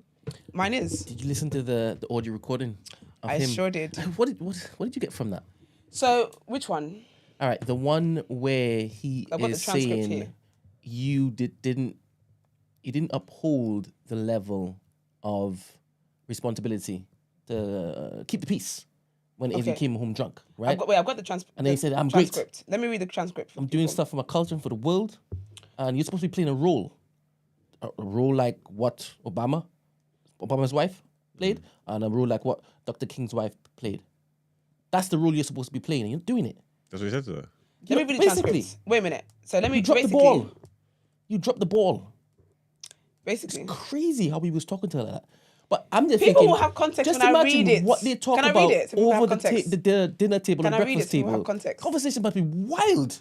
Yeah. But again, he's just thespian, innit? So maybe they talk like that. Okay. So basically, right, let me read what he says. I So can people play have it. context. Sorry? Can I play the audio? Do you have the audio? different that way, no? Yeah, I'll pull it up. So why do you say that? No, I'll pull it up. Oh. But I think it's better. Because when you Yeah, I read think- it, you'll be reading Yeah, it in your because sweet then voice. so people know what you're reacting to. Yeah, you're reading it in your sweet voice, man. I was gonna put my Jennifer Majors on. For majors.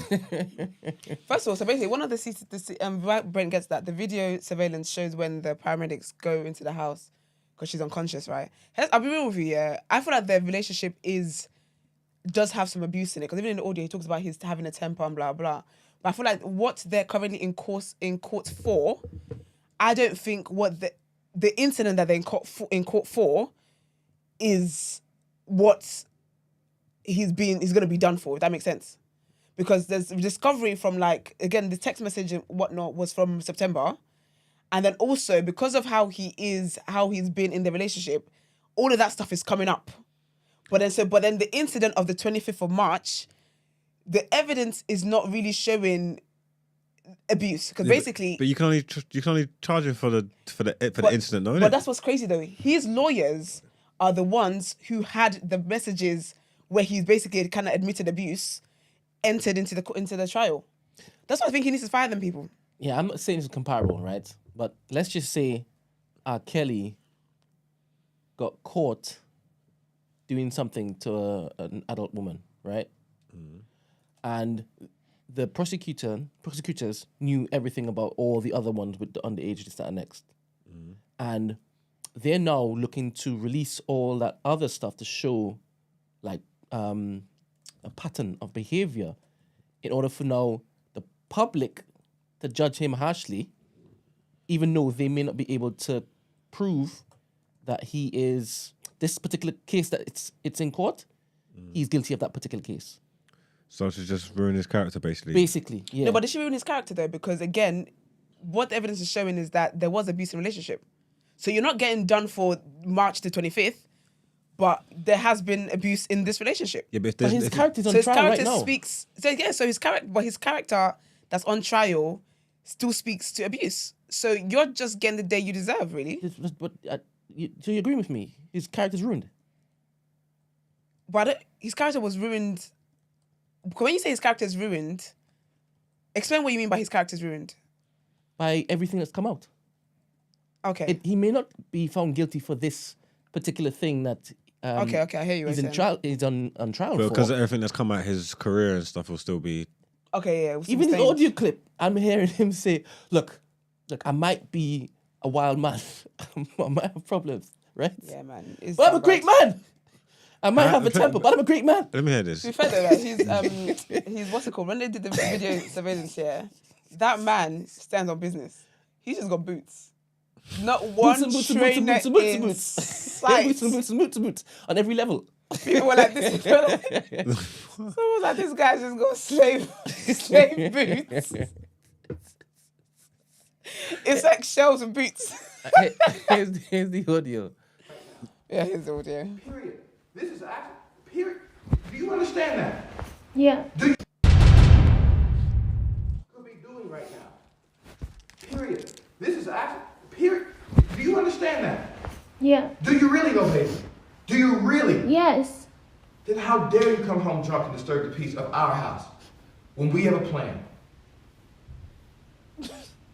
I would like to get to the point where your friends know what job I'm on and go, I think Grace is gonna be out of commission. You know what I mean? Yeah, I won't. No. Do you understand that? Because that team, that unit, right? Grace has to be in a certain mindset to support Coretta Scott King. You know who that is? That's Martin Luther King's wife. Michelle Obama, Barack Obama's wife. I know. I'm not. I shouldn't have gone out. I'm No, sorry. let me just lay it out for you, right? If I'm just gonna say this. My temper, my shit, my trauma, blah, all that said, blah, blah, blah, blah. right? And I'm not saying. Blah, blah, blah, blah. Let's not focus on that. Is he telling, Let's not focus on that. is he telling her to be a strong black woman? Yes! He's telling a white I girl. need you to be a strong black Bro, woman. he's telling a white girl that got white girl wasted, be a strong black woman. The joke is right in itself. She got white girl wasted. She's a white British girl. White British, and you're mad at her for getting drunk, and you're saying you need to be more like Michelle Obama, Coretta King. That's what you need to be. He's a joker, man. Shit, my trauma, blah, all that said. My shit, my trauma, blah, all that said, right? And I'm not saying I'm a great man. A great man. I am doing great things, not just for me, but for my culture and for the world. That is actually the position I'm in. That's real. I'm not being a dick about it. I didn't ask for it. I've worked, and that's the situation. The woman that supports me, that I support, that needs to be a great woman and make sacrifices the way that man is making for her and for them ultimately. Last night, 2 nights ago, you did not do that. You did not do that. I'm sorry. Which took away from the plan. And the plan is everything. If it was just you in the house drunk, maybe I could have swallowed it. Or I would have felt bold enough like, oh, babe, let's just go to bed. Which I said to her, I'm just going to go to bed. I'm not hungry, blah, blah, blah, blah. Because Grace isn't here. Why? She was drunk. Why else? She was clogged by whatever was going on. You know what I mean? Fine. I can take that. Fine. He just telling her to get on cold. Yeah, I don't think That audio, Nah. that audio ain't bad. He's saying You can't meet a girl, yeah. You can't meet a woman who likes to drink, who is the way that she is, and then spend your relationship trying to mold her into something that she's not. You're trying to mold, wait a minute, hold your breath. You're trying to mold a white woman into a black woman. That is manipulation. And the craziest thing I heard about in that voice Is the correct and is no, correct. I think I can That's wild. I can understand where you're coming from, right? Where you say, I don't think that there's anything wrong with that, because if you flipped it around and a woman who's aspiring to be a great such and such and such sits down with her husband and says, look, this is what I'm running for. We need to get a house in order. when in public. That it makes sense, 100%. Now, what I'm factoring in is the court documents that were read out before this particular thing. Like a few days ago. Oh, okay. I ain't heard. I don't. Yeah, when it is that the fact that he's actually been physically abusive towards her, and he was saying, no, don't go to hospital because they're gonna be asking questions and the thing that I put you there. Something like that. Is that actually true though? That it was I just reported on it. No, I mean that he actually. You said that. I told you that those are text messages. Yeah. Was they read it on Discovery. Wow. But that's what I'm. Do you guys think I'm factoring sitting in. here speculating? That's what I'm No, factoring Giving in. you facts. No, I just thought it was. No, it's because you don't know. It's fine. But yes, it's true. I'm only factoring that in. So when he's doing the whole I am blah blah blah blah blah blah, he's passing by all of the I am abusive. I've hit you before. I know, but I'm a great man. Do you understand? Don't focus on that minor stuff. I'm a great man. So I understand what you're saying, Max, because that's a healthy conversation. If it is that both of you all agreed, when it is we're looking to run for this, that, and the next, it's important that everybody in this house is on the same particular wavelength. I understand that. Like, I'm not even seeing color here. I'm not even seeing that she's a white girl and It's got nothing to do. At this point, it's got nothing to do with race, isn't it? He's telling her like, listen, This I'm is it. outside. I'm doing serious things. This I'm in is the it. public. Yeah. You got to pattern up. Yeah, You're yeah, attached to me. That's why I You said got to pattern up. Out of context, 100% I hear what you're saying. But I'm factoring in the stuff before. And that stuff he just breezed over. That's what I'm But said, factoring yeah, in. I'm crazy. Yeah, I'm wild. Blah blah blah blah blah. yeah, I'm rough to the bit. Come on. So then, what's really the debate though? If we know that he's a Remember, the main abuser? thing is she accused him of a particular thing on this particular night, and Okay, in the the footage taxi. looks like he was trying to run away from her, Yeah, not trying to. He was, pew! And she was chasing him for time. So obviously, a lot of people are getting onto that. Let's just focus on what it is that he was accused of. Let's focus on that. Don't bring in any other things, and that's why Esther's saying people are stupid because they let this in. I mean, that's what happens in court, though, isn't it? Like, they focus on the actual thing that you're talking about, isn't it? No, I hear that, but you've now let in stuff that will show a pattern of behavior, so they will color the jury's mind. Yeah, but this is why both sides don't like to do that. You know what I'm saying? Yeah. Because it's like, why are you bringing stuff that's not relevant to what we're talking about? But his lawyers brought it up though. Yes, that's Why what would she they do said. that then? Are you listening? I'm Yes. not doing it. It's starting to piss me off. It's starting to piss me off. Next. This is wild. No, I'm not doing it. This is wild. Nope. Not doing it. And you're not allowed to ask me any more questions today. You keep your shit to yourself because I can't believe I'm this. trying, sorry guys. No, don't try. Just don't. It's funny. Man said, do you know who Corella King is? You know Corella King? Anyways, still in the line of foolishness, Megan Thee Stallion.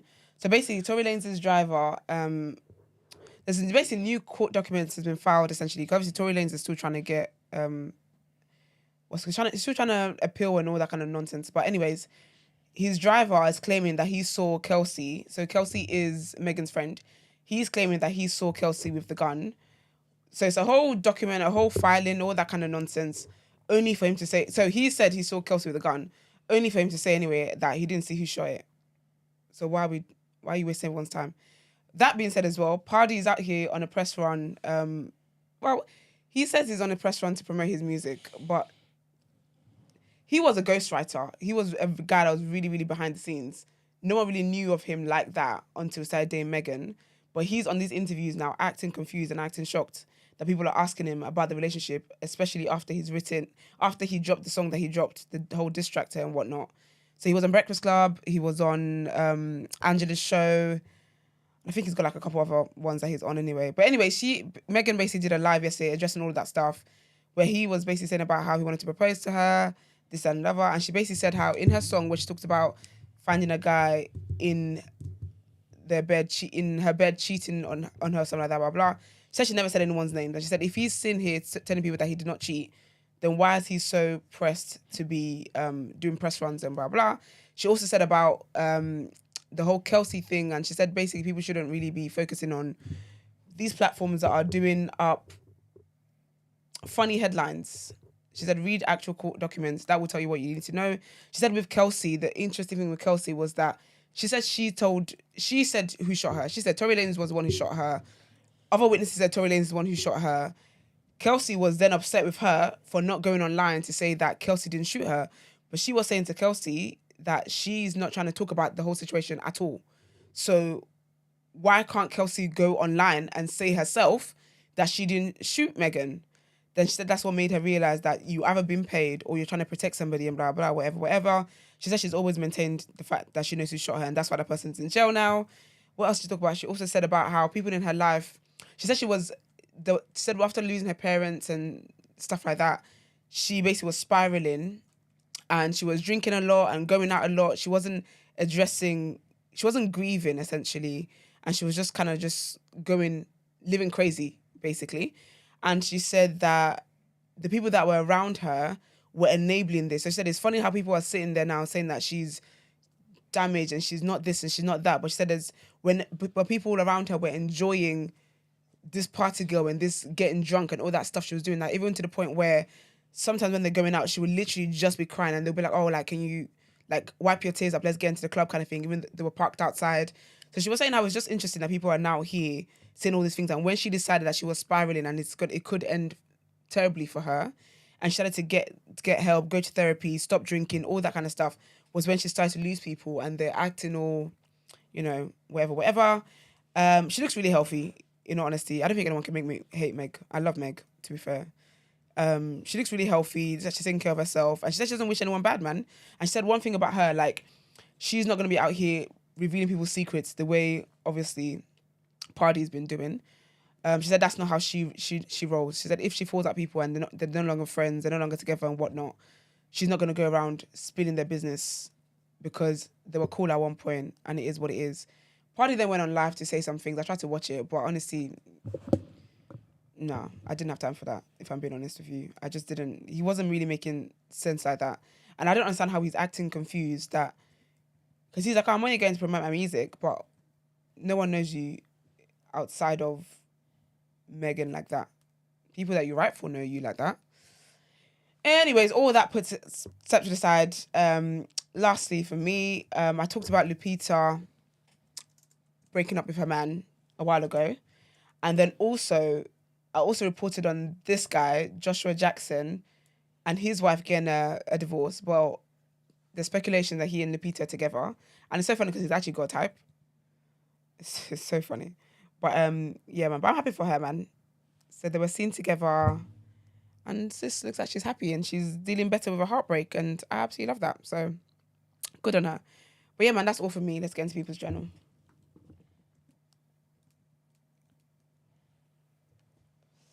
Would you like to get into People's Journal? Or? I'm just looking for the card. He's been away for a few days, so I had to remove it.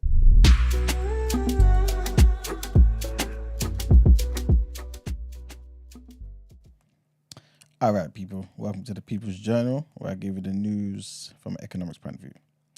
So there ain't much to talk about, to be fair. The first thing is, remember the other day we were talking about, well, not the other day as such, but not too long ago, we were talking about, I guess, the extracurricular behaviors of certain CEOs of huge corporations, right?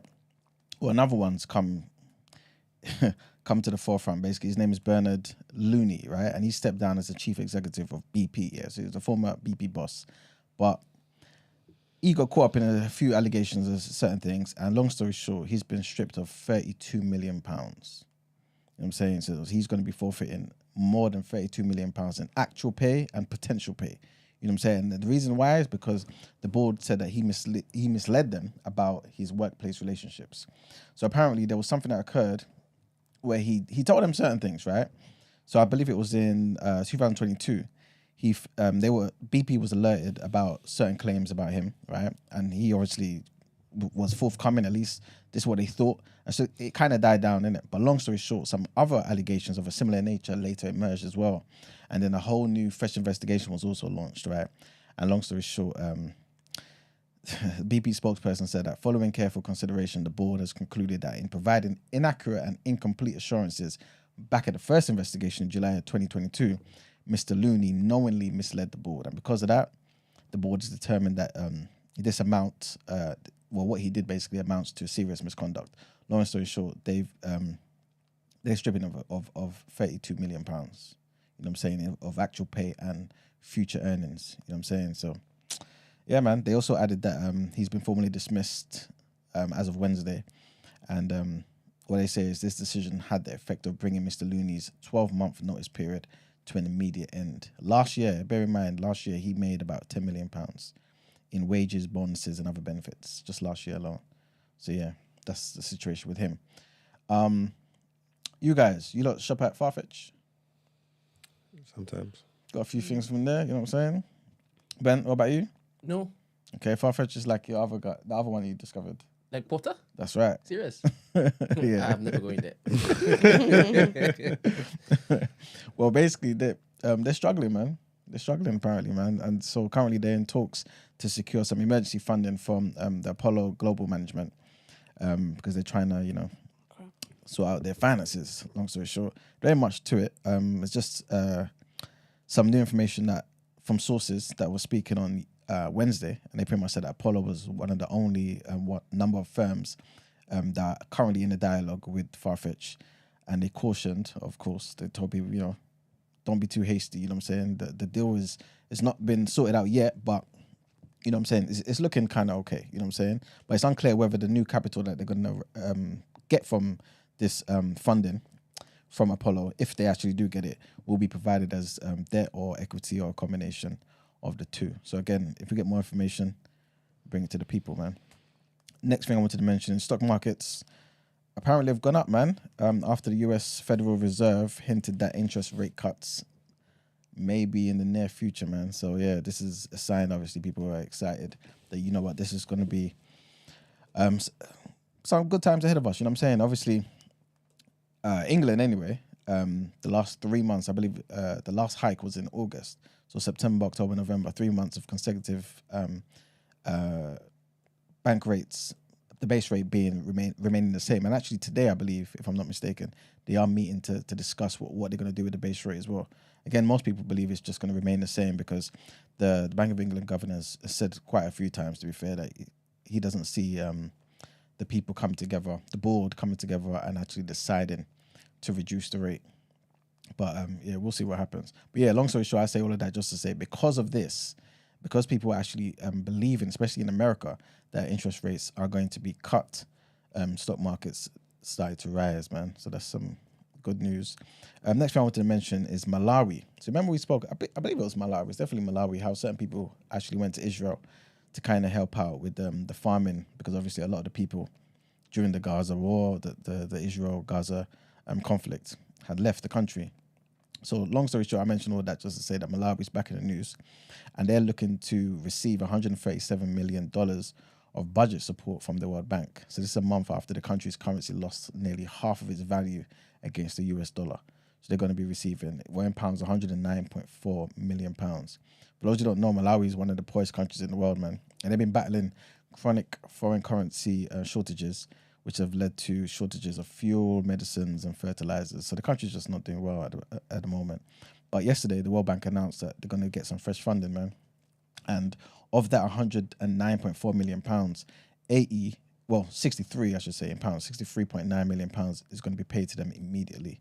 The IMF has also said that the country needs almost $1 billion in debt relief by 2027. So that's basically the state of Malawi at the moment. But speaking of debt relief, Somalia's very happy, man. So big up the Somali people. The Somali government yesterday were actually celebrating, man, because the IMF and the World Bank announced debt relief in their country, man. Debt relief of $4.5 billion. So the Prime Minister, Hamza Abdi Barre, he said that the relief is equivalent to relieving every Somali person of a debt of more than $300. You know what I'm saying? And he also said that this is a testament that our country and our people are financially viable, attracting foreign investment, and we are no longer debt-ridden. You know what I'm saying? So big them up, man. You know what I'm saying? And yeah, there isn't much more to report on regarding that. But that's it, yeah, for People's Journal. Okay, is there a worker joke there? Yeah, there's a quick one. All right, let's get into it then.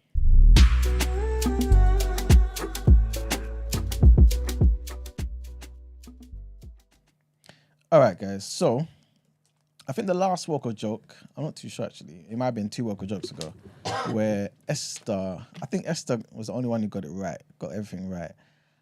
And it seemed as though everyone, well, all the Nigerians in the room at the time, I think it was Esther, Christy, I think, and Rich. Oh, yeah. Everyone pretty much said something crazy about the Nigerian about something that happened in Nigeria and turned out to be true. Well, today is an opportunity to hopefully change that narrative, right? I'm going to say to you 4 countries, well, 4 presidents of 4 different countries, and I want you to tell me which one has looted the most money. So again, it could be Nigeria, by the way. Nigeria.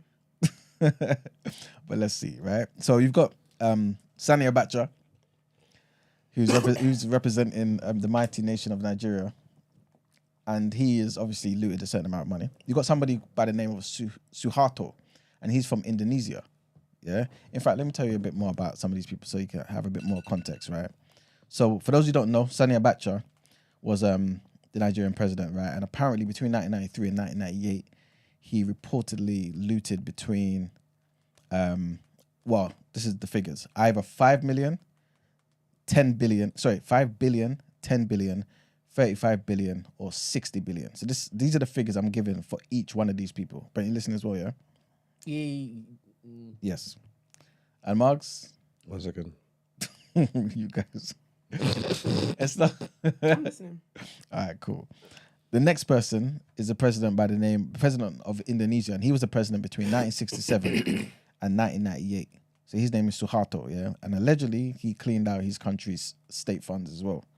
So again, he might have taken 5 billion, 10 billion, 35 billion, or 60 billion. So I've given you 2 people now. Sani Abacha of Nigeria, Suharto of Indonesia. Next person is Ferdinand Marcos, and he's the president of the Philippines. Apparently this guy, what everyone remembers about him is the fact that he's always got like crazy elaborate shoes in it. Apparently he's got more than 3,000 pairs of designer shoes, yeah. And this guy was just super corrupt, apparently, yeah. And he was actually the leader of the Philippines between the years 1965 and 1986, right? And the last person is a man by the name of Ali Abdullah Saleh. And he was the former president of Yemen. And yeah, they're saying he was massively corrupt as well. But out of all of these guys, who do you think stole the most money? So they've all stole money. They've all stole money. These guys are professionals. These are like the best of the best. Where did you say? Yemen, Philippines, Nigeria, and where? And Indonesia.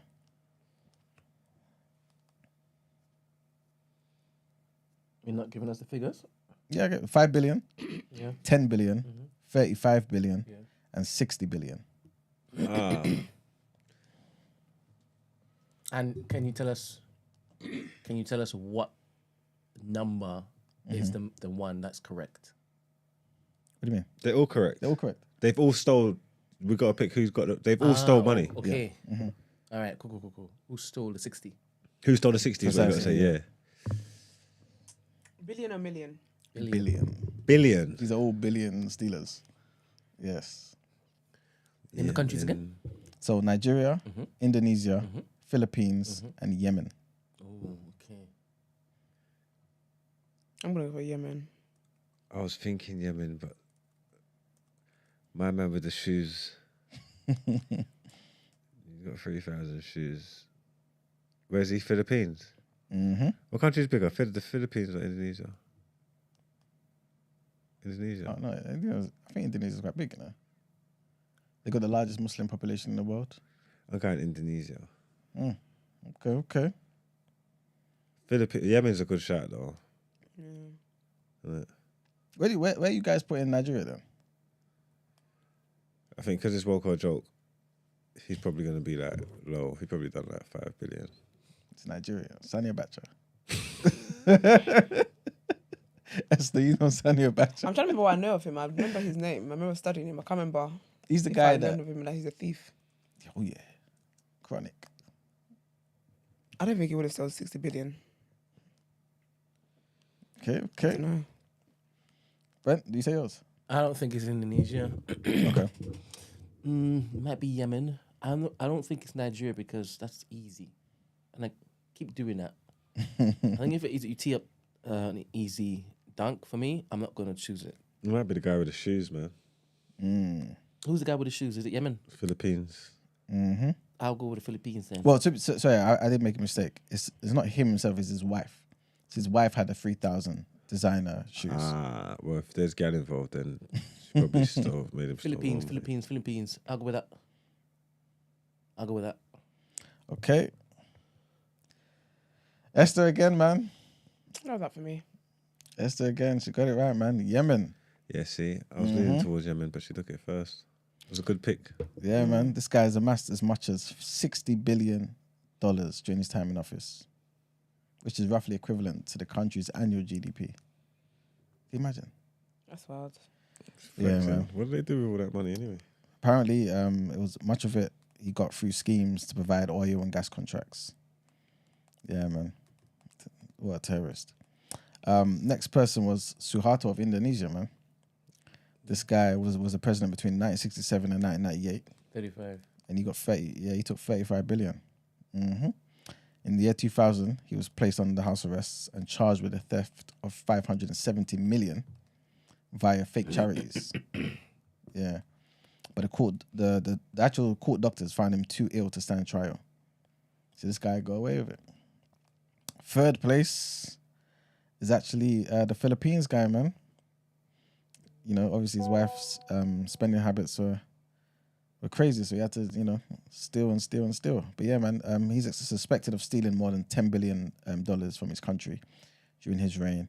And obviously the last person is Sani Abacha of Nigeria, and he's reportedly taken up to $5 billion. Well, between $1 billion and $5 billion. So yeah, man.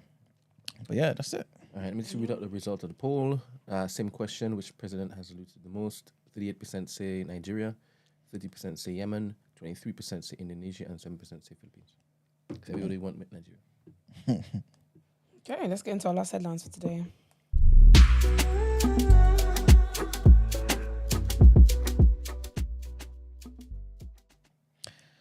All right, so our last headlines. The M23 rebel group has agreed to honor a 3-day UK brokered ceasefire deal with the DRC, right, with the Democratic Republic of Congo's army. The group spokesperson, Lawrence Kanyuka, said in a statement on X that the rebels accepted the deal since it is in line with the M23's existing signed ceasefire of 7th of March 2023. The rebel group apparently has not the rebel group had not consulted about the deal before its completion. Despite agreeing to the ceasefire, the M23 said that they would not hesitate to defend themselves and the civilian populations under their control, of course, from the army or the government-allied militia. The ceasefire began on Monday, midday, and it's according to Adrian Watson, who is the US National Security Council spokesperson. Next headline takes us to Niger, where the junta has said that French soldiers remaining in the country should complete their withdrawal by the 22nd of December. The remaining 157 troops are mainly from teams covering logistics. That's pretty much what the junta said in a statement on X. It added that 1,346 French military personnel have already left the country. There have been tensions between France and Niger following the 26th of July coup, which was led by the General Abdourahmane Tchiani. And obviously when he deposed the democratically elected president and French ally, Mohamed Bazoum, who was in the news yesterday, I think we spoke about, when they said that they're not actually going to release him yet. But anyway, long story short, France began to pull out its troops from Niger in October, and the junta has ordered the French to leave, having accused the European nation of trying to reinstate the president, Bazoum, who, they've got under house arrest. But apparently they're accusing the French of actually reinstating him by force, or trying to anyway. But the military leaders also said that they plan to end some historical military and economic agreements with Paris. Hopefully they do all of that, man. And the last headline is a bit of a confusion, man. Bit of some confusion, I should say, in South Africa, where the president, Cyril Ramaphosa, has will appeal against a court ruling that his crowning of the new Zulu king was unlawful and invalid. Right, so he said in a statement that during the course of these legal processes, His Majesty King Misuzulu remains the identified heir to the throne. King Misuzulu's claim to the throne was challenged in Pretoria High Court by his half-brother, Prince Simakade Zulu, who says that he is the rightful heir. The late king died in 2021, which sparked a vicious power struggle between the brothers for the throne, but King Misuzulu appeared to have won the succession battle, especially after his traditional coronation in August of 2022 was followed by a state ceremony 2 months later when, like I said, the South African president, Cyril Ramaphosa, gave him a certificate of recognition in front of tens of thousands of people On Monday, however, the Pretoria High Court ruled that the president had not followed the proper procedures before recognising the king, Mr. Zulu, as the monarch. It said that Cyril Ramaphosa had failed to comply with the law, which required him to order an investigation into objections to the accession. And that's it for the headlines. Time to pay the bills. All right, let's get into the reaction.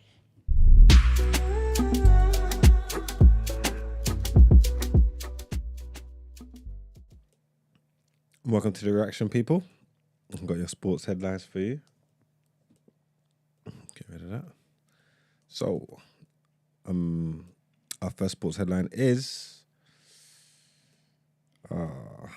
host Champions League return ends in heartbreak as visitors reach Europa League. What's this?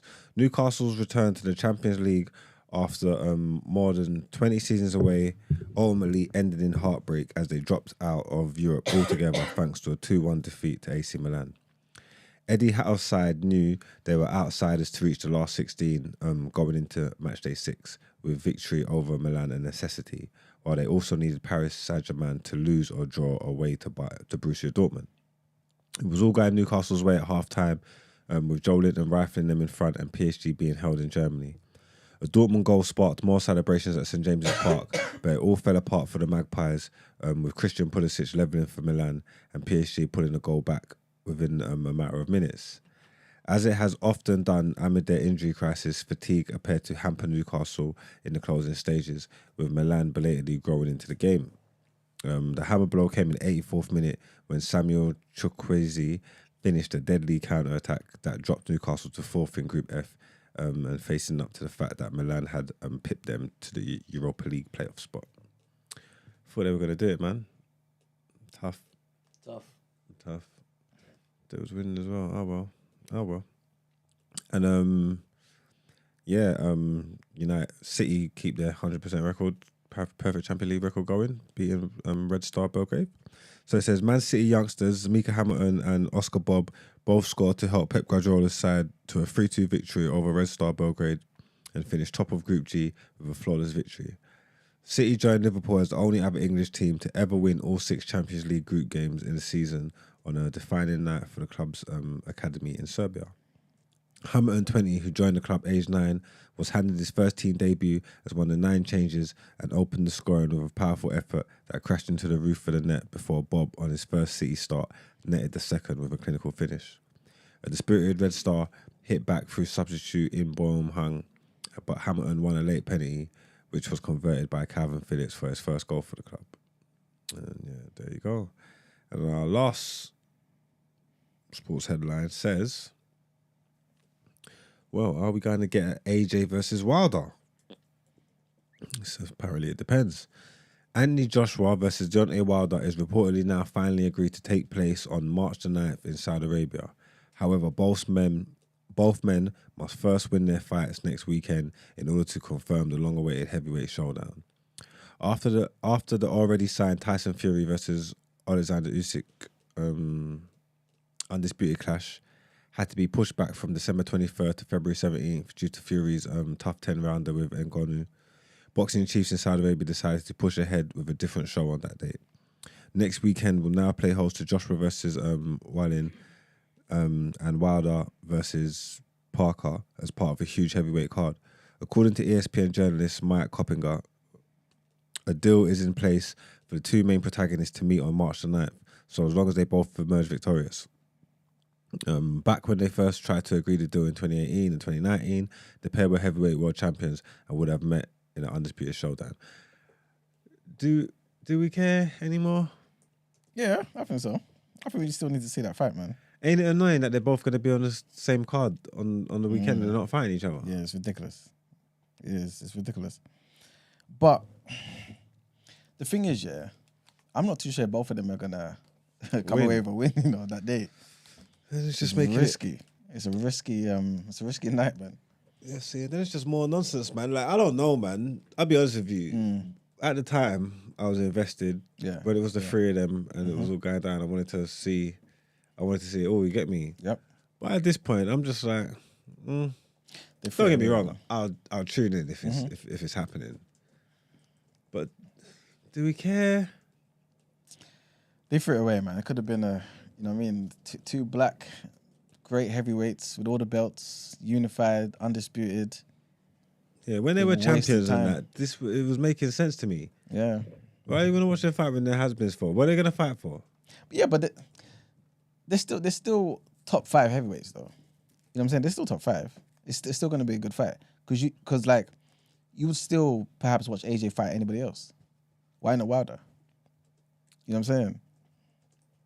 Would I? Maybe that. Well, a lot of people would they'll still watch. They still watch AJ bloody Franklin. You know what I'm saying? And bloody what's his name, Hellenius. And people are gonna watch AJ and Wallin next week. Yeah, but that card's jam packed, so he's gonna watch the whole thing, innit? You definitely want to see this fight because you want to basically see who needs to shut them out. I think they both need to shut them out. I'm done with them. I'm not gonna, like I said, if the fight gets made, I would be invested, running up to it, and I would watch it. But I couldn't care less if it gets made or not. In that sense, I'm done with them. Who joined in? What, them two? This is what I mean. I don't have a horse in the race, man. I couldn't care less anymore. They're full of shit to me as far as I'm concerned. Both of them. They should have fought each other when it mattered. There's not even no jeopardy here. There's just it's just a payday for both of them. Which these wins, if they get these wins and this next thing, it doesn't do much for them anyway. There's nothing here for me. But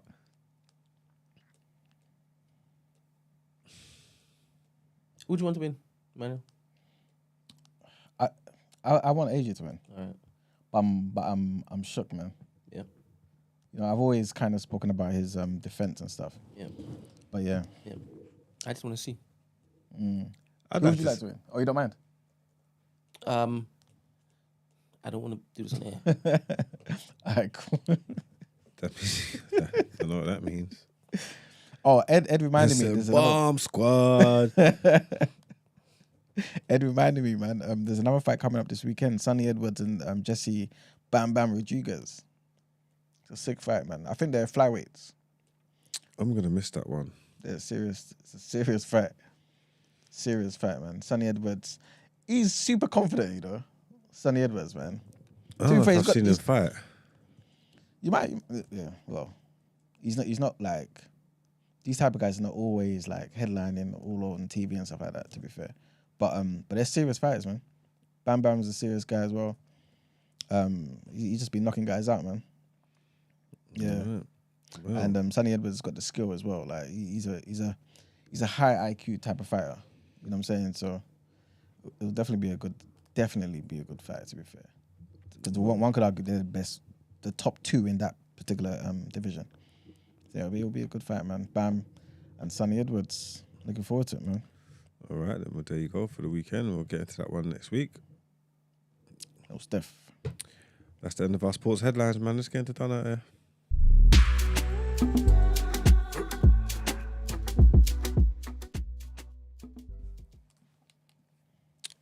Who is today's recipient of Done It Here? I was trying to read this story that you put me through. Is it me or is this just pure foolishness? I didn't read it yet, you know. Huh? The researchers gave that. So let me see it quick. 'Cause I stopped reading halfway through and I couldn't get to the bottom of it. There's a female police officer, Nadia Furley. She's 29. She's been sacked. She's been sacked from the police force. Yeah. She's she made there she is. She's made 14 claims. Yeah, that her ex-boyfriend had assaulted her, or he's been assaulting her, and stuff like this. She kept making claims. She wouldn't identify him. She just kept making reference to him by name, Dan Jones. I think she was turning up with scars and stuff like that, and she was blaming the ex-boyfriend. I think one time, am I right to say that one time she said that he chased her through the Shire or something like that? But I don't know. Maybe that's when they started questioning what she was doing, because she tried to say she ran cross country and all that, but there weren't no mud or no debris on her or nothing like that, and the conditions was extremely boggy and muddy, apparently. You get what I'm trying to say? But her clothing was cool, so I think they was thinking it was weird. I don't know why, because she's a police officer.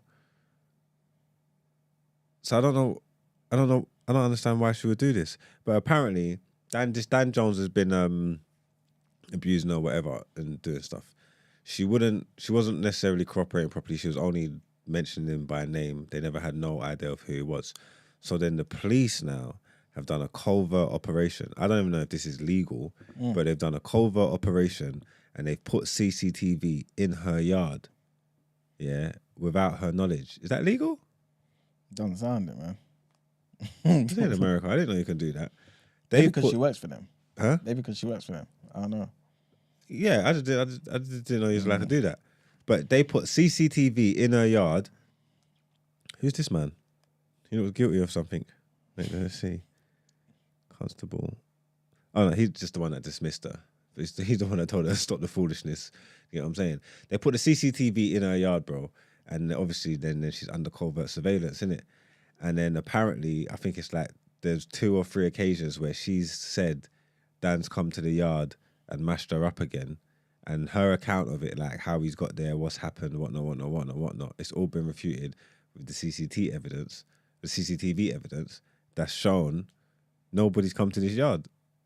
So, ridiculous. Yeah, like literally, like nobody hasn't been there. No one went there in days. And the days that she said these incidents happened, they looked. Nobody's near or far. You get me? There's just nobody there. So they sacked her. And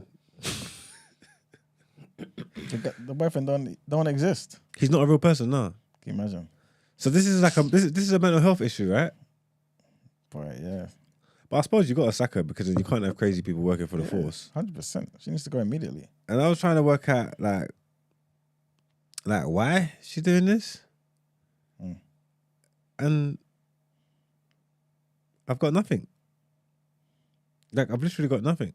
If you work for the police, yeah, why would you repeatedly make claims that you're being abused by someone that doesn't exist, but you work for the police? Because surely the police got the resources to find this person, innit? Like after a while, something's gonna give, innit? Like you're gonna need to give us something tangible. You keep telling us this man's doing stuff to you. What man? Like who? Where? But if anybody can find this brother, surely it's the police force, no? Yeah. Yeah, so I was just confused. I'm saying this is absolute foolishness. I don't understand why I don't understand why she done this. I don't understand what made her go with this verse. I don't know what her intentions were. I don't know what outcome she hoped for. Was it just a cry for help because she just wanted... Yeah, she just wants attention, man. Is that what it is? I think so. Yeah, it's ridiculous to me still. It's absolutely ridiculous. I don't know what she ain't gained nothing from this, man. But she's lost a job, so she definitely ain't gained. She got dismissed immediate effect without any notice. That means they've done her on the spot. And these beasts. We don't like that word. I'm calling her a beast. I'm trying to reclaim it. Trying to take it back, to push it put back it to where it's supposed to be, innit? It's supposed to be, yeah. No, I hear that. Yeah, well, they still don't even know, and they've done it for perverting the course of justice because they was trying to help, and she was lying and sending them around in circles, and they literally do not understand why she's done this. You know what I'm trying to say? That, but obviously, she's like, it's no doubt impacting people, wasting police time, and just going to give people less confidence in the whole criminal justice system, I suppose. Anyway, like, it's just when you hear things like this, it's just stupidness. It's a proper dumb story. I don't know why she done it, but she got her comeuppance. She's been sacked, and yeah, she's definitely done it. This is one of them stop the foolishness moments. This was stupid, but you know what they say all the time: play stupid games, you get stupid prizes. And I would have liked to have some kind of closure on the situation because I just wanted to understand why she done this, but I don't understand why she done it. I don't know why she done it, but she's an idiot. Would you stop asking that question if it is that you found out that she had some sort of psychological breakdown or something? Because you're trying to make reason out of something that is illogical, completely illogical. Yeah. Okay. Yeah, that's because I was saying it is mental health. Maybe it's mental health, isn't it? It's just Apparently, MH. she's suffering from PTSD from seeing an officer get stabbed or something. That's what this says further down in the article. Oh, that's what it says. Yeah. So this is PTSD manifesting. I guess so. Yeah. I guess they're looking for answers, just like you. I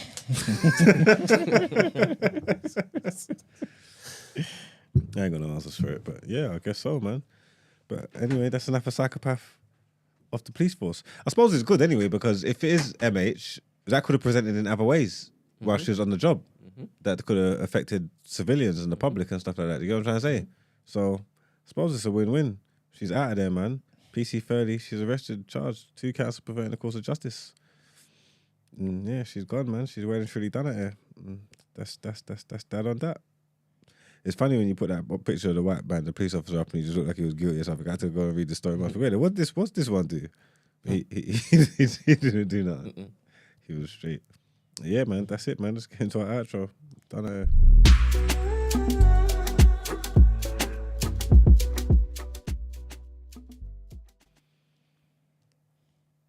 Okay.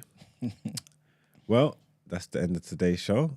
Thanks for putting up, people. Hope you enjoyed it. It was a quick one. We was on we're on a time limit. We've all got places to be, people to see, and Quick places to be. question. Based on what it is I said just now about the woman, do you think I was trying to defend her? Like calling her cuckoo? I didn't. No, maybe not. I didn't think you were trying to defend her. Maybe I feel like you was just trying to find out if there was, if maybe that we could justify actions with something. It's not necessarily defending her, but how can I put it? I didn't feel like you were trying to defend her, no. Obviously, I'm there searching for answers. Everybody's searching for answers. And you're just trying to get a different take on to see if it would make a difference if we was aware that she was actually mad, because we don't know that she's mad. You know what I'm trying to say? Yeah. So that's just how I took it. Why did you ask that? Because Kevin seemed to think I was trying to defend her. Was I that what you was said? playing White Knight trying to defend her. I'm thinking, if he knew what I wanted to call her, this is the same type of behavior that happens when it is that white women cry and stuff, innit? Not just when they cry, but when they cry to basically get black people in trouble. Yeah. To victimize, weaponize their tears and whatnot. Or with Emmett Till, scream this, that, and next, this is what happens. This is the violence that is inflicted. That's tough. Have you watched that film? Till? No. I should watch it. I don't know if I can. Why? You already know the story. Precisely. I hear that. Sometimes you need to be reminded, man. Me? I don't think bring I things do. to life, man. It's just... I don't think I do. Because you know what happens when it is I see stuff like that. Yeah. You want to radicalize me. 2 steps backwards. So we just want to welcome you home, Ben. You ain't gonna radicalize me. All right, well, that's the end of a great show. Also, if you don't mind, I got a link to a show that's organised by The Kickback. It's today. But it's for our, obviously, today listeners who are available to go. Okay. Right. There's a link. Hopefully, Brent can put it in the video description afterwards. 100% discount code. Yeah, we'll put it in there as well. KBEOY. Kickback. Next time it's the top of the show that we're saying this, you get me? Yeah, but you know what I mean? The you white man tried to hold me back. Do you not have any information on what they'll be going to? Yes, sorry. Thank you very much. 1 second, let me get it up. Babe. It's sorry, 1 second, guys.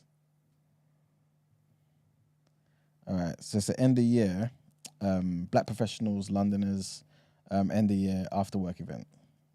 So it's going to be at 201 Tooley Street, Mask, London Restaurant and Bar. And basically about the event, so basically join hundreds of black professionals in the city and enjoy good food, good vibes and music. It's going to be their last one for the year. You know what I'm saying? So yeah, that's pretty much it.